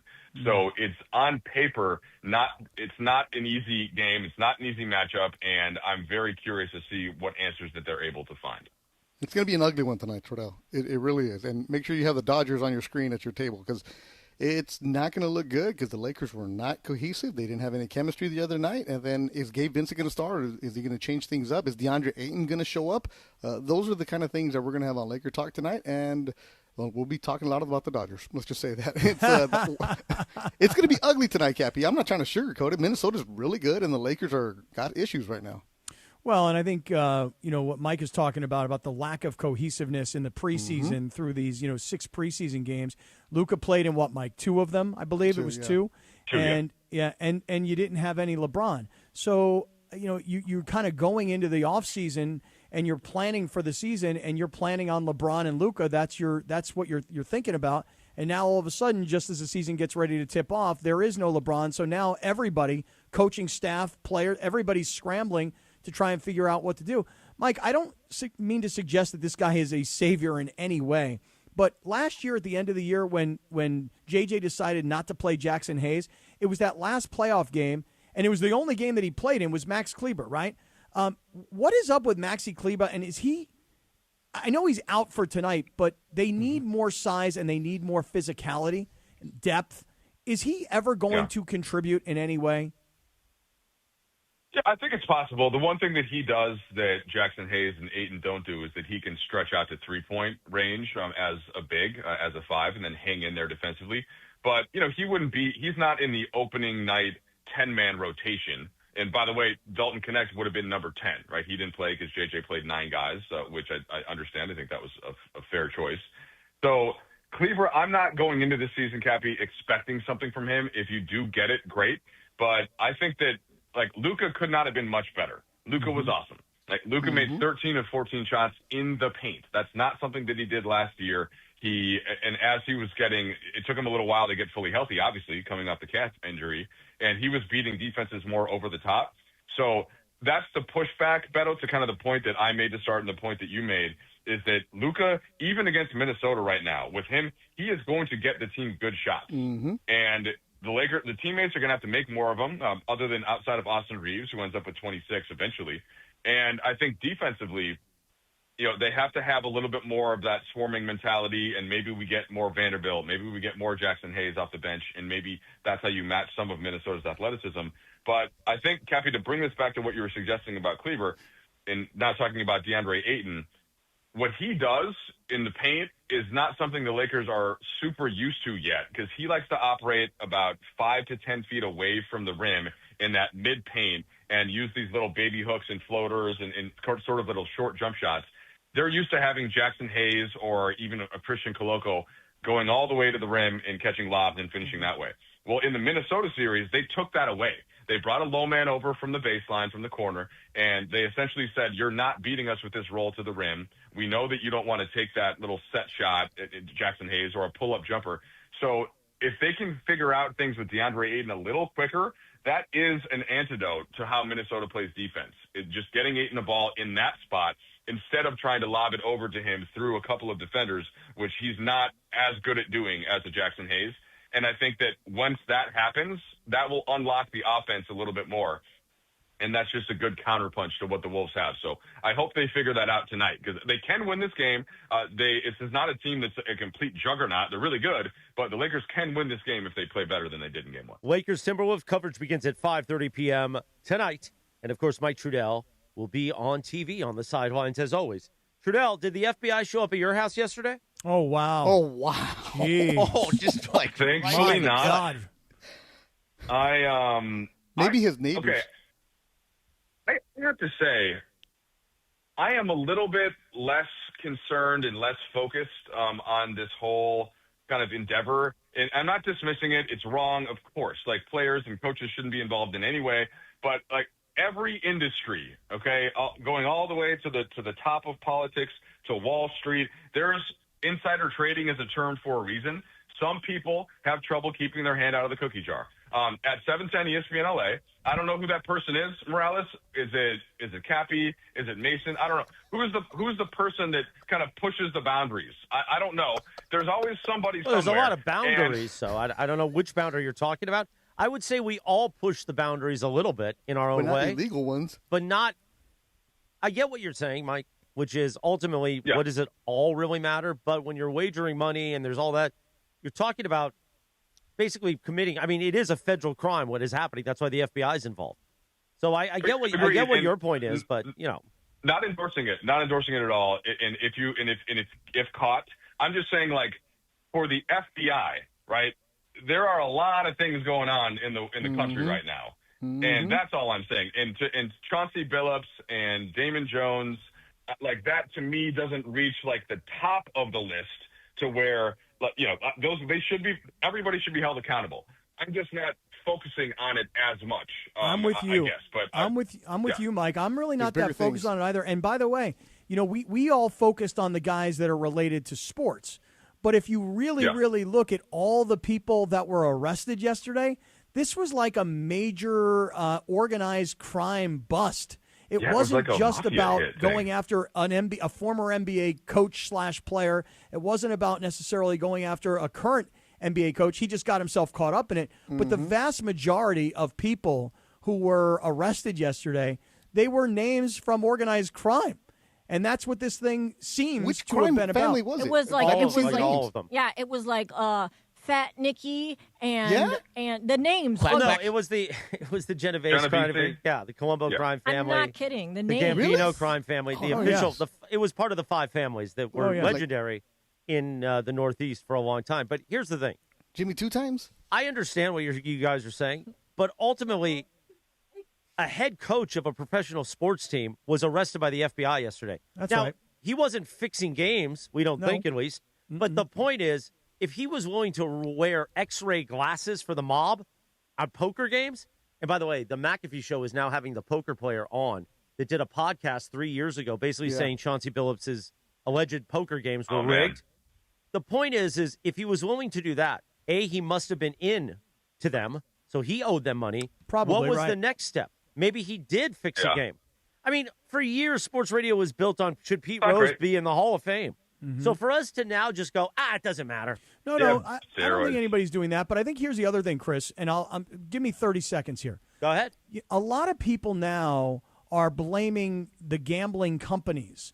Look what's happened to our country. There's so many gambling companies now, and it's infiltrated sports. Hold on a second. Listen, I grew up in a locker room where every day there was a sign that said, no gambling, no gambling, no gambling. And now gambling has been legalized in many states.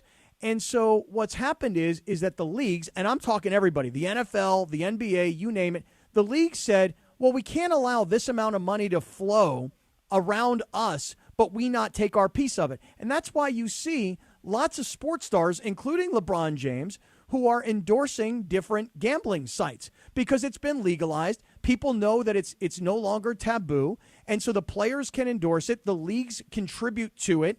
I mean, my goodness, I can remember the night that the Chicago Cubs announced that they were building a sports book inside Wrigley Field. I mean, so the sports leagues have embraced it because they were not going to allow all this money to flow and not get their piece of the pie. So everybody who goes and blames all the gambling companies, they go, it's like big tobacco. You know what? It got legalized just like we did, and everybody stopped thinking that it was a bad thing. And, I hope those of you who play, if you have any problems at all, you know what to do. You call 1-800-GAMBLER. Otherwise, have fun with it because now you can do it legally. And I'm not all of a sudden hiding from that. By the way, I think what you said is right, but let me ask you a follow-up. Yeah. If you know that somebody, just to use Beto's analogy, or maybe Trudell said it about insider trading, if you know somebody on the inside has information and is trading on that information, or that something is rigged, how do you feel about it then? Oh, it's a huge problem. As a matter of fact, just to give you an idea, when all this stuff started to come out, they start. What's the kid's name? I blanked on his name. The kid from the Miami Heat who's involved in all of this. Terry Rozier? Thank you, Terry Rozier. They start showing videos on Twitter of him, and you go, oh, okay. So like last night, just to give you an example, this is how jaded I am. Last night when Ladd McConkey of the Chargers has a football hit him in the face mask on what would have been a third down conversion, I actually said to myself, such a sure-handed player gets hit in the face mask with a ball. That's kind of weird. Like, that's where my mind went to. Because now I've seen the receipts on Terry Rozier. Well, if we're trying to psychoanalyze where your mind goes to, Cappy. Yeah, I know it's a problem. I know. Well, I've been saying it for years of the USC Texas game, and I do it as a bit with tongue in cheek because I'm a USC fan. But the USC Trojans never did that. Reggie Bush never did that, except in the biggest game of the year. That's odd. Well, I'll say so. Getting to focus on the NBA with this question. The biggest part of my job is just to watch a ton of games. That's basically between 4 p.m. and 11 p.m. every day. I just watch games. And it never creeps into my head, that player must have done this. So I'm not worried about the integrity of the game. I do, while acknowledging that a couple things are going to happen. We've just seen some evidence of it, it sounds like, or it's going to come out. But I just think it's such a tiny little, because the incentive is so little. And that's why, like Charles Barkley summarized it, I think, on Inside the NBA last night by just saying it's stupid. It's really stupid to put yourself in the position to put everything at risk. And what are the factors that are leading into that? So that got me to thinking, Morales, you guys do live shows often from casinos and from different like lovely places like Pachanga and Morongo, et cetera. Which ESPN host is most likely, do you think, to wear the glasses? And to utilize the X-ray feature where they can see if they have an ace or a king or whatever on the table. Hold on. I get the bit you're doing, and I don't think it's a bad bit for humor purposes. It would be Cappy. But it's not part of our job. If we were employees of the casino, we would be dead if that happened. I mean, that's not okay. That's not allowed at casinos for employees to be basically cheating. That is dealt with criminally, and again, maybe Fat Sally's waiting outside for you. So I get the bit, but ultimately it's illegal for coaches and players to be doing what they're doing. But you said it earlier, Chris, and I think this is the most important thing. If you're Chauncey Billups Why would you ever put yourself in that position? And by the way, there's probably an answer. Because do you think Chauncey Billups just did this because he was like, this seems like fun. I'll just invite rich people to come play cards with me, and then my mobster buddies here can rip them off to the tune of $2 million in a card game. My mind goes to Chauncey Billups must have been in some trouble, correct? Which is why Chauncey Billups was involved in this. This goes back to 2019. Yeah, there was something today about how like Terry Rozier he got to a point where like he had one incident, and they decided, they being like the mafia, that he was corruptible, and so then they started threatening him and said, Absolutely. "Okay, but well, hold on, the mafia doesn't just decide like, oh, that person's corruptible. No, They know why they're corruptible. Right. But anyway, like then they went and threatened him, and so then he got to a point where he couldn't do anything else but do it because they thought he was gonna be killed." Look, if you watch Sopranos, remember that one neighbor that wanted to play the poker game? Yeah. And then Tony took away his yellow car and gave it to Meadow. Like, that's exactly what happened. You get caught up in these kind of moments. And I talked to a couple of people yesterday, Cappy, and they said like this goes back to 2019. And the way that they think it worked is where Chauncey is the guy who is brought in as the face. Where it's like, hey, look, we have Chauncey Billups, NBA Hall of Famer, rich guy. This game is legit. We're on the up and up. So he was the face of saying, okay, if you're, say, a hedge fund guy, one of your buddies down in Del Mar wants to play a big poker game, well, damn, Chauncey Billups was there, a chance to BS with the NBA guy, be around him, access, big poker game. That's what it is. From what it sounds like, that's what Chauncey was doing, bringing guys in. And then, hey, but you're right, Cappy, if this started back in 2019, how many years is he into them, right? And then people were sending tweets, oh, Chauncey's a great guy. Oh, I've known him forever. You may know somebody, but you don't know what's going on with their finances. You don't know what they're into. You don't know what they're hiding, man. Yeah, and listen. By the way, Cappy, we should start a poker game and take all of Trudell's money. Oh, well, listen, where do I get those glasses? That's what I want to know. Yeah, exactly. Well, did you see the other technology they were using? The shoe, they had the heat sensors on the shoe, the tables. And then Gilbert Arenas yesterday on his podcast was going out and saying it. He's like, you guys think I'm snitching? I'm not snitching. He goes, Gilbert even said, I will never mess with the mob. The guys I was dealing with were Igors. I wasn't messing with the mob, the Italian guys. And he said, you don't ever do that. And so Gilbert's like, I'm not involved with this at all. He went after Rachel Nichols for implying something about him. But anyways, the thing is, these games happen all the time. And there's certain players that got involved and realized what it was, and they left right away. So for Chauncey to still be involved, there's more that's going to come out. Oh, I agree. Listen, because when it comes to gambling, I think back, we were talking about the Vikings and the Chargers at the beginning of all this, and I looked at those Charger uniforms last night, and I see Junior Seau wearing those uniforms. And if you know the demise of Junior Seau, much of his problems became financial because the reporting was that he was deep into some Vegas casinos, and he didn't have the cash to cover it. And so even who's the Lindsay? Bruno Mars. Bruno Mars. That's the rumor, is that Bruno Mars was so deep into the Vegas casinos, that's why he's got this residence, because he's essentially paying off gambling debts. Now, I don't know if that's true or not. It's alleged, but you get the show that I was watching, Black Rabbit. Right? It was a good show on Netflix. Right? What was he doing? He was betting on the Brooklyn Nets, and he was mad about the Knicks, and he was just like that kind of stuff. You get caught up, and what are you thinking? Look, we all gambled on sports. You know what? That's the reason I bet Hawaii football on Saturday night, because I'm trying to make back what I lost in the morning from Florida State. All right. But to Lindsay's point though about Terry Rozier, and I've read a couple things about this as well. I have some sympathy for that situation. And again, I don't know what the first domino was, but to have essentially being threatened, and then your livelihood is at stake because basketball is your livelihood. And Chris, that's all the equivocating that I'm trying to do here is just that, to have us immediately all be like, oh, Chauncey Billups, Terry Rozier, these idiots, I can't believe what they did, without understanding this whole system where somebody is trying to find victims in this. Right, somebody's trying to find a mark. All right, and I don't think that Terry Rozier or Chauncey Billups was the mastermind of this.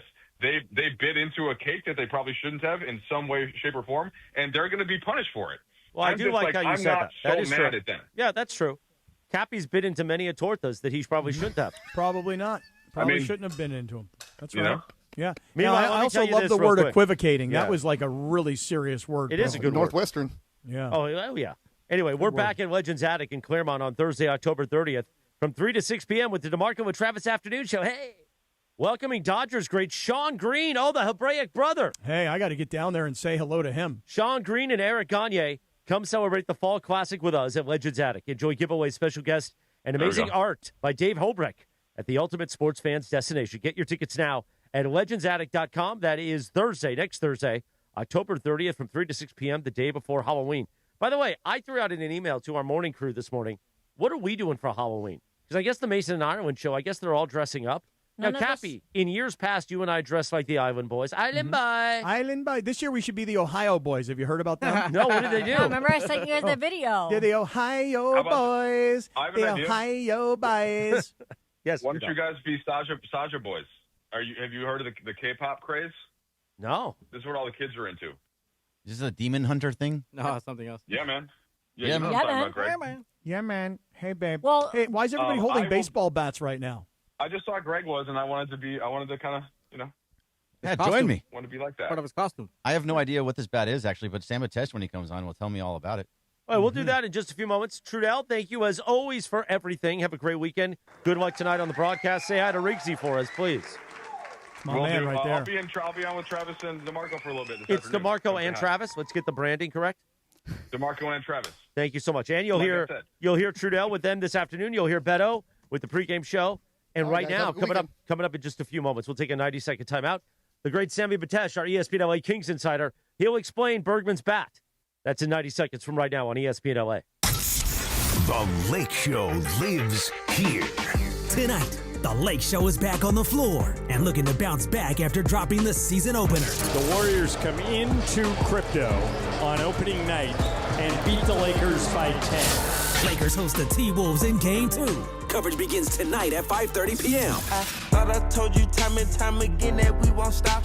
Your Lakers, your season, your home. 710 ESPN and the ESPN LA app. Hey guys, Cappy here. When disaster strikes, you need an ally who truly understands your needs. Avner Gatt is here to help you navigate the complexities of insurance claims. Are you feeling abandoned because your home is unlivable and your insurance company isn't cooperating? Or perhaps you're being pressured to use a contractor with poor reviews. You've been loyal to your insurance company for over 20 years, yet now they treat you like an outsider. Avner Gatt knows how to turn the tables. We protect homeowners from the games and fine print that insurance companies are known for, and we cover all of Southern California, ensuring your voice is heard and your home is restored. Visit AvnerGatt.com or call 818-917-5256. Avner and his family personally take your calls with 5-star ratings from Yelp, Google, and the Better Business Bureau. Don't let your insurance company dictate your future. Avner Gatt is here to help. Visit AvnerGatt.com or call 818-917-5256. Avner Gatt, your claim, our game. And it's a Jaina Friday. This is Pepe Mantilla, your Spanish voice of the Los Angeles Lakers. What do you mean, Jainas? What's wrong with you guys? This is the Sedano and Kap Morning Show on ESPN LA. Good morning, Scott. Yes, good morning, Scott. 9:39, the Sedano and Kap Morning Show on a Jaina Friday. Cappy on this day in 1986. Bon Jovi went to #1 on the U.S. album chart with Slippery When Wet. Oh, yeah, what a great album. What an album. Wet. What happened? Kyron Williams is sorry. the tailback. That's right, Clapper. It is too wet. It's too wet. What happened? Don't miss the Weekend Warrior with Dr. Robert Clapper tomorrow morning, 7 a.m., presented by Cedar Sinai. But right now, he's in studio in his lovely Kings jacket, our ESPN LA Kings insider. And don't look now, the Los Angeles Kings actually won a game last night. No, they won back-to-back games. Oh, back-to-back? Right. I plan to go back-to-back this weekend, maybe. I know you will. You got to let it warm up, though. I know. I need it to be like that bat that everybody's holding. Hey, Sammy Batesh, first of all. Hernandez hardwood mate. Amazing job. You do. Hey, Christopher, you need the bat that me and Bergie are holding. I mean, this is real hardwood. Real American hardwood. Versus that soft little bat that was, Trudell had in his hands. This is a pro maple 34, whatever that means. Yeah. You just got to slap that wood, Jack. Sammy Batesh, let me talk to you. Let's go. We got an agenda today, by the way, but I want you to get to me first. What do you got, Cal? All right. Last night, I'm listening to the post game. I love it. Okay, a little Kings talk. I was listening to Kings Talk last night. I loved the show because I thought it was really great the way you were saying to all of the Kings fans out there, first of all, tell me what you think, which free agent is going to be the most impactful of the year. So I thought that was a great play. I got to give you credit, man. The nickname, Samboni.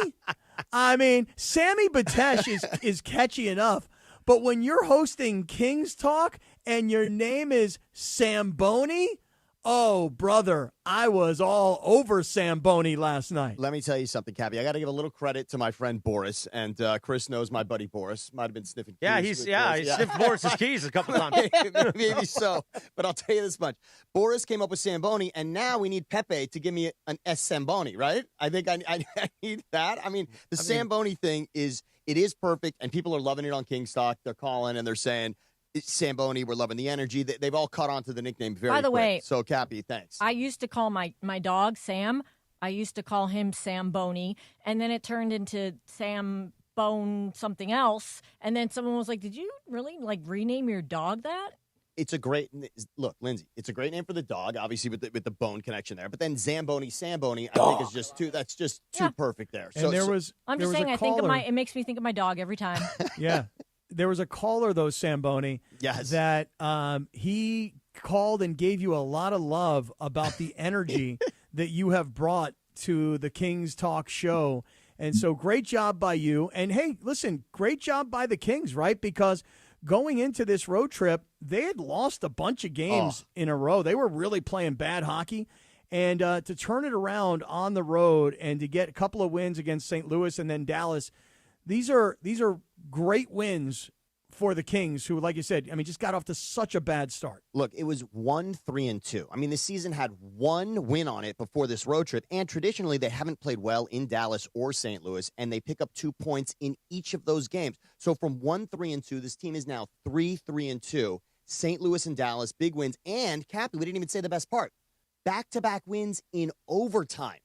3-on-3 overtime in hockey. There's nothing like it. I can't stand the shootout. Everybody knows Samboni hates the shootout. Mm-hmm. But in regards to overtime, how exciting is 3-on-3 hockey? Oh, dude, I heard you talking about it last night and how the overtime has, obviously these rules changed a couple of years back. Yes. But to get to 3-on-3 where the ice is so much bigger because there's so many fewer players on the ice, it just makes for such an exciting overtime. And like you said, back-to-back nights where the Kings get these wins on the road in overtime. I got a question for Samboni. Yeah, why do you hate the shootout? What's wrong with the shootout? Okay. I love the shootout. So the reason is it's almost one of those things in life where it's not that I necessarily hate the shootout. I just love 3-on-3 so much, Greg. All of these games would end in the 3-on-3 if they just let them play. The idea that you play 5 minutes of 3-on-3 and then you cut it to get to the shootout, if you let the games go 7 minutes, 9 minutes, 10 minutes, or if you put no clock at all in overtime, every game would be decided in the 3-on-3. Cappy just said it. The ice is wide open. Yeah. The players have so many opportunities. They're bringing the puck all the way back around. They're not even worried about being offsides because they can take the time to reset, get new players on the ice. It's an offensive onslaught, and all of the games would end in 5 to 10 minutes. There's no point in the shootout. So imagine if they did that in basketball. It'd be great. Imagine if they did that. That would be great, too. Is 3-on-3 basketball instead of 5-on-5 for those 5 minutes? That'd be so exciting, right? And so I love it so much. So that's why, Bergman. I understand the shootout. Love the shootout. The shootout's adorable. I just think also it's cute. a penalty shot. If a player is pulled down on a breakaway, he gets a penalty shot. Yeah. That's cool. I'd like to see that's a fine It happens so time rare, though. It does, but I liked that it was rare. The shootout is just, it's a little hokey. I don't love it. And when you're in the building, I got to tell you, sudden death is the moment, right? Wouldn't you agree that sudden death is better? Because the shootout is 3 skaters for you, 3 skaters for us. Oh, we're still tied. Let's get another skater for you. I don't know, but I'm all in on that. I'm all in. High. Hey, there's you went to a whole new place. Is this Samboni that goes that high? Or Samboni went that high. That's not Sam Batesh. That's in character. That's Samboni. You need, whenever you're Samboni, you need to go into that high. I will for sure. But by the way, I got to ask you. So I was talking about the free agents, Cappy, right? And those free agents for the Kings this season, Ken Holland, the new GM of the Kings, he brought in Dumoulin and Ceci. Those are defensemen. Then he brought in Corey Perry, who everybody hates. He also brought in the backup goalie, Anton Forsberg. And I was asking, all right, of those guys, who do you really think is going to make the biggest impact in this season? And also Armia is another one he brought in. Corey Perry, everybody hates. Corey Perry was a Duck. Then he was an Oiler, beat the Kings for 2 seasons in a row in the playoffs. People can't stand Corey Perry in L.A. because of the Anaheim connection. And I said, he scored his first goal as a King last night. And I said, I dare you to tell me that you hate Corey Perry now, because that's what happens. Bergman, you know this. Yeah, Mookie it Betts. feels weird. Did you hate Mookie Betts? No, Did you that was hate Mookie different. Betts? That was How's it different. different? Mookie Betts beat you in a World Series. In a World Series. It was different. It was traded for. I mean, technically, Clayton Kershaw beat you in that World Series, too. But wow. But when a guy comes over, Chris, you know this, Michael Vick. Michael Vick becomes the Eagles. We were at the time, I'm a huge Eagles fan. He comes over to the Eagles quarterback, and you're thinking, not a great situation, coming out of jail. Can I root for this guy? As soon as he throws to Deshaun Jackson in the end zone, guess what? Sure, but Mookie Betts is like a likable guy. Corey Perry was a disliked guy just in general. He felt like a bad guy, and now he's on the Kings scoring a goal. You're kind of like, I don't know if I root for this or not. No, you do root for it because now he's your bad guy. It's your he's your bad guy, but still, Exactly. like it feels weird. And every Kings fan that I even see on Twitter too, it's like, yay! Guess they're what? not. Right now. But how about this? Hey, Kings, let's lose to the Oilers in the first round again. Why don't we do that? Oh no, we don't want 4 years in a row losing to the Oilers in the first round. Let's change it up. Don't and guess put what? that out there, Sam. Okay, but guess what? Corey Perry comes over from Edmonton. He beat him 2 years in a row. And guess what, Corey Perry, for 5 of the last 6 seasons, think about this. 5 of the last 6 seasons on 4 different teams, Corey Perry's been in the Stanley Cup final. This guy is the magic elixir. We got to do that. All right, before I know Cappy's got a lot of magic elixir in his body. Yes, he times. does. Right. And by the way, and Morales is like a bad guy that we all root for. So I mean, That is true. He's on our team. For 25 years, I've been doing that. And By I've the had way, a lot I of really warnings. like that jacket. Did you get that across the street? I absolutely. The team LA LA is store? very good looking. But did they have it in like Cappy and I's size, regular sizes? Or is that like a youth large? I promise you right now, it might be the youth medium. It might be the youth medium. But look, the Campbell Conference on the side. The I think Campbell it's the Conference ladies makes it. extra small. I shop at that store, by the way, 100%. There's an Erin Andrews section, obviously, that's got sort of female attire. I've definitely been in that section. Wow. Chris basically called me an island boy the other day for what I was wearing, which is fine. He's and an then, island boy. I am for sure. But before we go, Cappy, I know we're limited on time. We got to get to Damon Lyons as well. But I got to talk about the bat that Bergman's got, and I also give you one homework assignment every week. Next week, when the Kings come back to crypto, Patrick Kane was a Blackhawk. Now he's on the Red Wings. He's a little injured this week. He should be healthy next week. That's the guy to watch when the Kings come back to crypto, and they've got the Red Wings in town. Talk about someone that the Kings want to hate. Patrick Kane on that Blackhawks dynasty. They couldn't stand that guy. He won the Conn Smythe in 2013. He'll be at crypto with the Red Wings. That's the guy to watch for, Cappy. All right, I'm just taking a look at the schedule right now. So this Saturday night at Nashville. Back-to-back, Saturday, Sunday. And then Sunday at Chicago, Tuesday at San Jose. This is a serious road trip right here. It is. But by the way, getting those 2 wins in overtime, now it's a sigh of relief. The Sharks got their first win last night. You should be able to beat them in San Jose. It's looking really good. All right, Bergman, you're holding the bat, right? Yeah, I got a bat. All right, I'm going to say something kind of bold and ridiculous here for the World Series.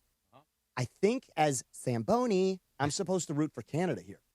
I think I got to go Toronto. Vladimir Guerrero. I don't think Zamboni has to root for Toronto. But guess what? I think I'm going to. Let me walk everyone through this. Now, what Greg is holding, and Chris knows this, I have an ex-girlfriend, beautiful girl, you all know her. In fact, Sedano worked with her in Miami, but Crystal Fernandez. Crystal Fernandez was hanging out with the Angels years ago when Vlad Guerrero Sr.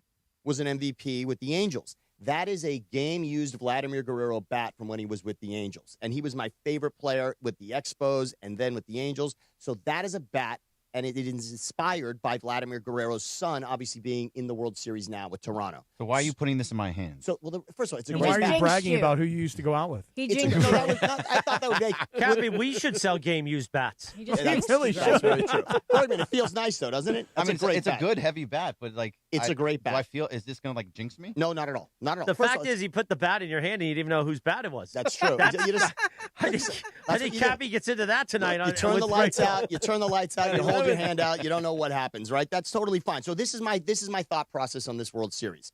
1993 is the last time a Canadian team won the World Series. Obviously, that was the Blue Jays against my Phillies. Joe Carter, very famous. Obviously, what a moment in the World Series with Joe Carter.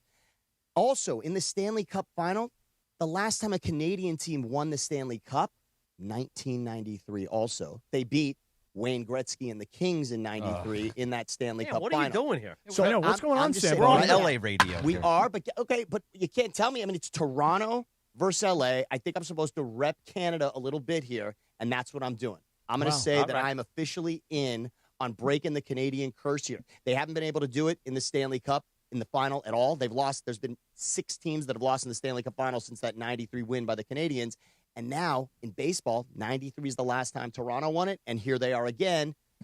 You're just upset that we beat your Phillies. Look, This is where it's coming down to. Bergen. 3-1 against your Phillies. Now you're rooting against us. Tell 'em, I Bergen. see Get what's 'em. happening. Get 'em, I Bergen. see Get 'em. all of it. That's fine. But the bat, it's a great bat. It's not bad luck, Bergman. You can still handle it. You can still hold it bad. It's a big bat Vladdy had, by the way. Thanks, Yeah, if you Zamboni. can- If you can even carry it, it's so heavy. You It's can't a even big carry bat. that. Need someone else to carry his bat. That's all right. All right, boys. I'll see you at Crypto on Thursday night next week. Again, Patrick Kane and the Blackhawks coming to town. Not the Blackhawks, the Red Wings this time when the Kings return to Crypto next week. Sammy Thank you, Potential, Samboni. ESPN LA Kings Insider. You can hear every moment of Kings action, of course.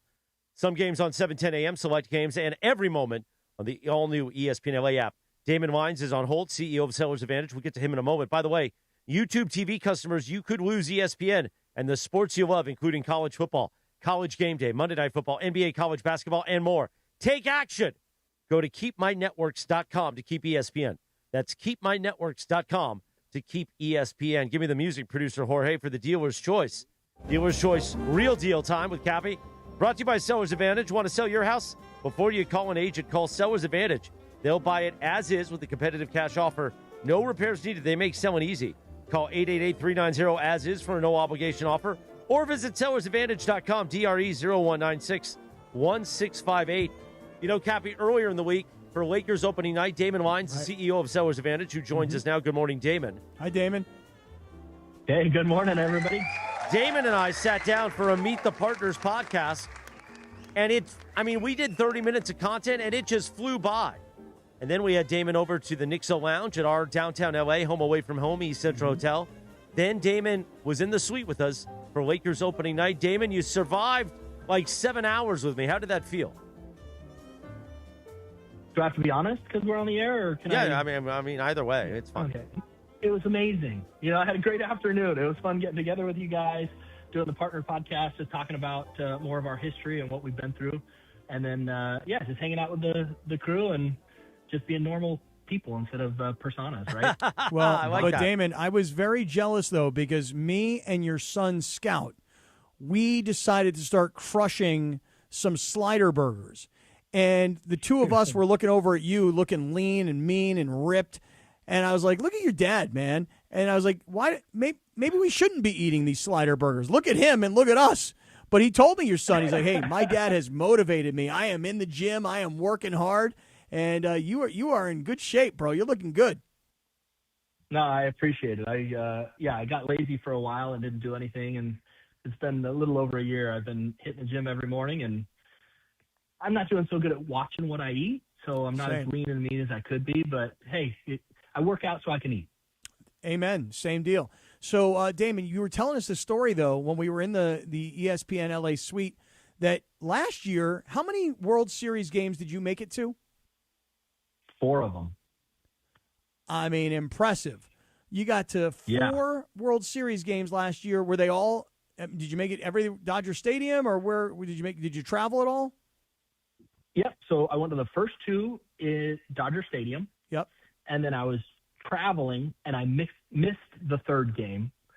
But I was traveling out to St. Louis, and I was watching it on the flight, and I saw the Dodgers won. I'm like, oh crap, man, they're going to sweep this thing. I got to get out to another game. So I left my meeting early and flew out to New York to be able to make the game 4, the one we got beat. And I wore my Dodgers gear, got absolutely ridiculed by the Yankees fans. They held up to their stereotype there, and then watched them win it all. So it was awesome. Yeah, I'm working on I still don't have tickets, but I'm working on Monday, Tuesday, and Wednesday. I'm trying to get to all. Well, I just love that because Tuesday, Damon did something that I would do. He told me the story about somebody that he works with that was able to get him tickets. And they said, hey, which game would you like to go to? Monday, Tuesday? Would you like to go to game, 3, 4, or 5? And he didn't say 3 or 4 or 5. He said 3 and 4 and 5. Damon, that's the way you do it, because the worst thing they can say is no. That's it. You asked for all of it, bro. Yeah, I got an email. It's like, what do you want to go to? Monday, Tuesday, or Wednesday? And I'm like, yes, all of them sound great. I'd love to go to all three. Yes. Beautiful work, exactly David. right. Beautiful. Exactly. So we have a bye week for the Rams and USC, so I'm getting out of town to Santa Barbara for a few days. But we will all be rooting on. I'll be watching Game 1 of the World Series tonight on the train on the iPad with my girlfriend, Stephanie. We got to go. I know you have a home in Arizona, and you have a home in Los Angeles, but you are on the Dodgers. Yeah. I mean, you're putting away all that Diamondbacks gear, right? You're all Dodgers for us, right? I don't own one single Diamondback gear. Oh, beautiful. I know I'm supposed to be Diamondbacks, but no, I own nothing Diamondbacks. I'm all in Dodgers. Wonderful. We love to hear that, Damon. We've got to do it for LA. And of course, you're on with us. You appear with KOS and LNK on Coast. So it's all LA for the LA radio stations, and we love you for that, Damon Lyons. No, I appreciate it. I love joining on and talking sports. Right, playoff baseball is just different. The reason I went to so many World Series games last year, like I went to Game 1 and watched Freddie Freeman hit that walk-off home run, and I just had chills for 30 minutes. I'm like, I got to get back here. So I just started buying tickets and going to all the games. It was incredible. Yeah, it's gonna be fun. This World Series this year.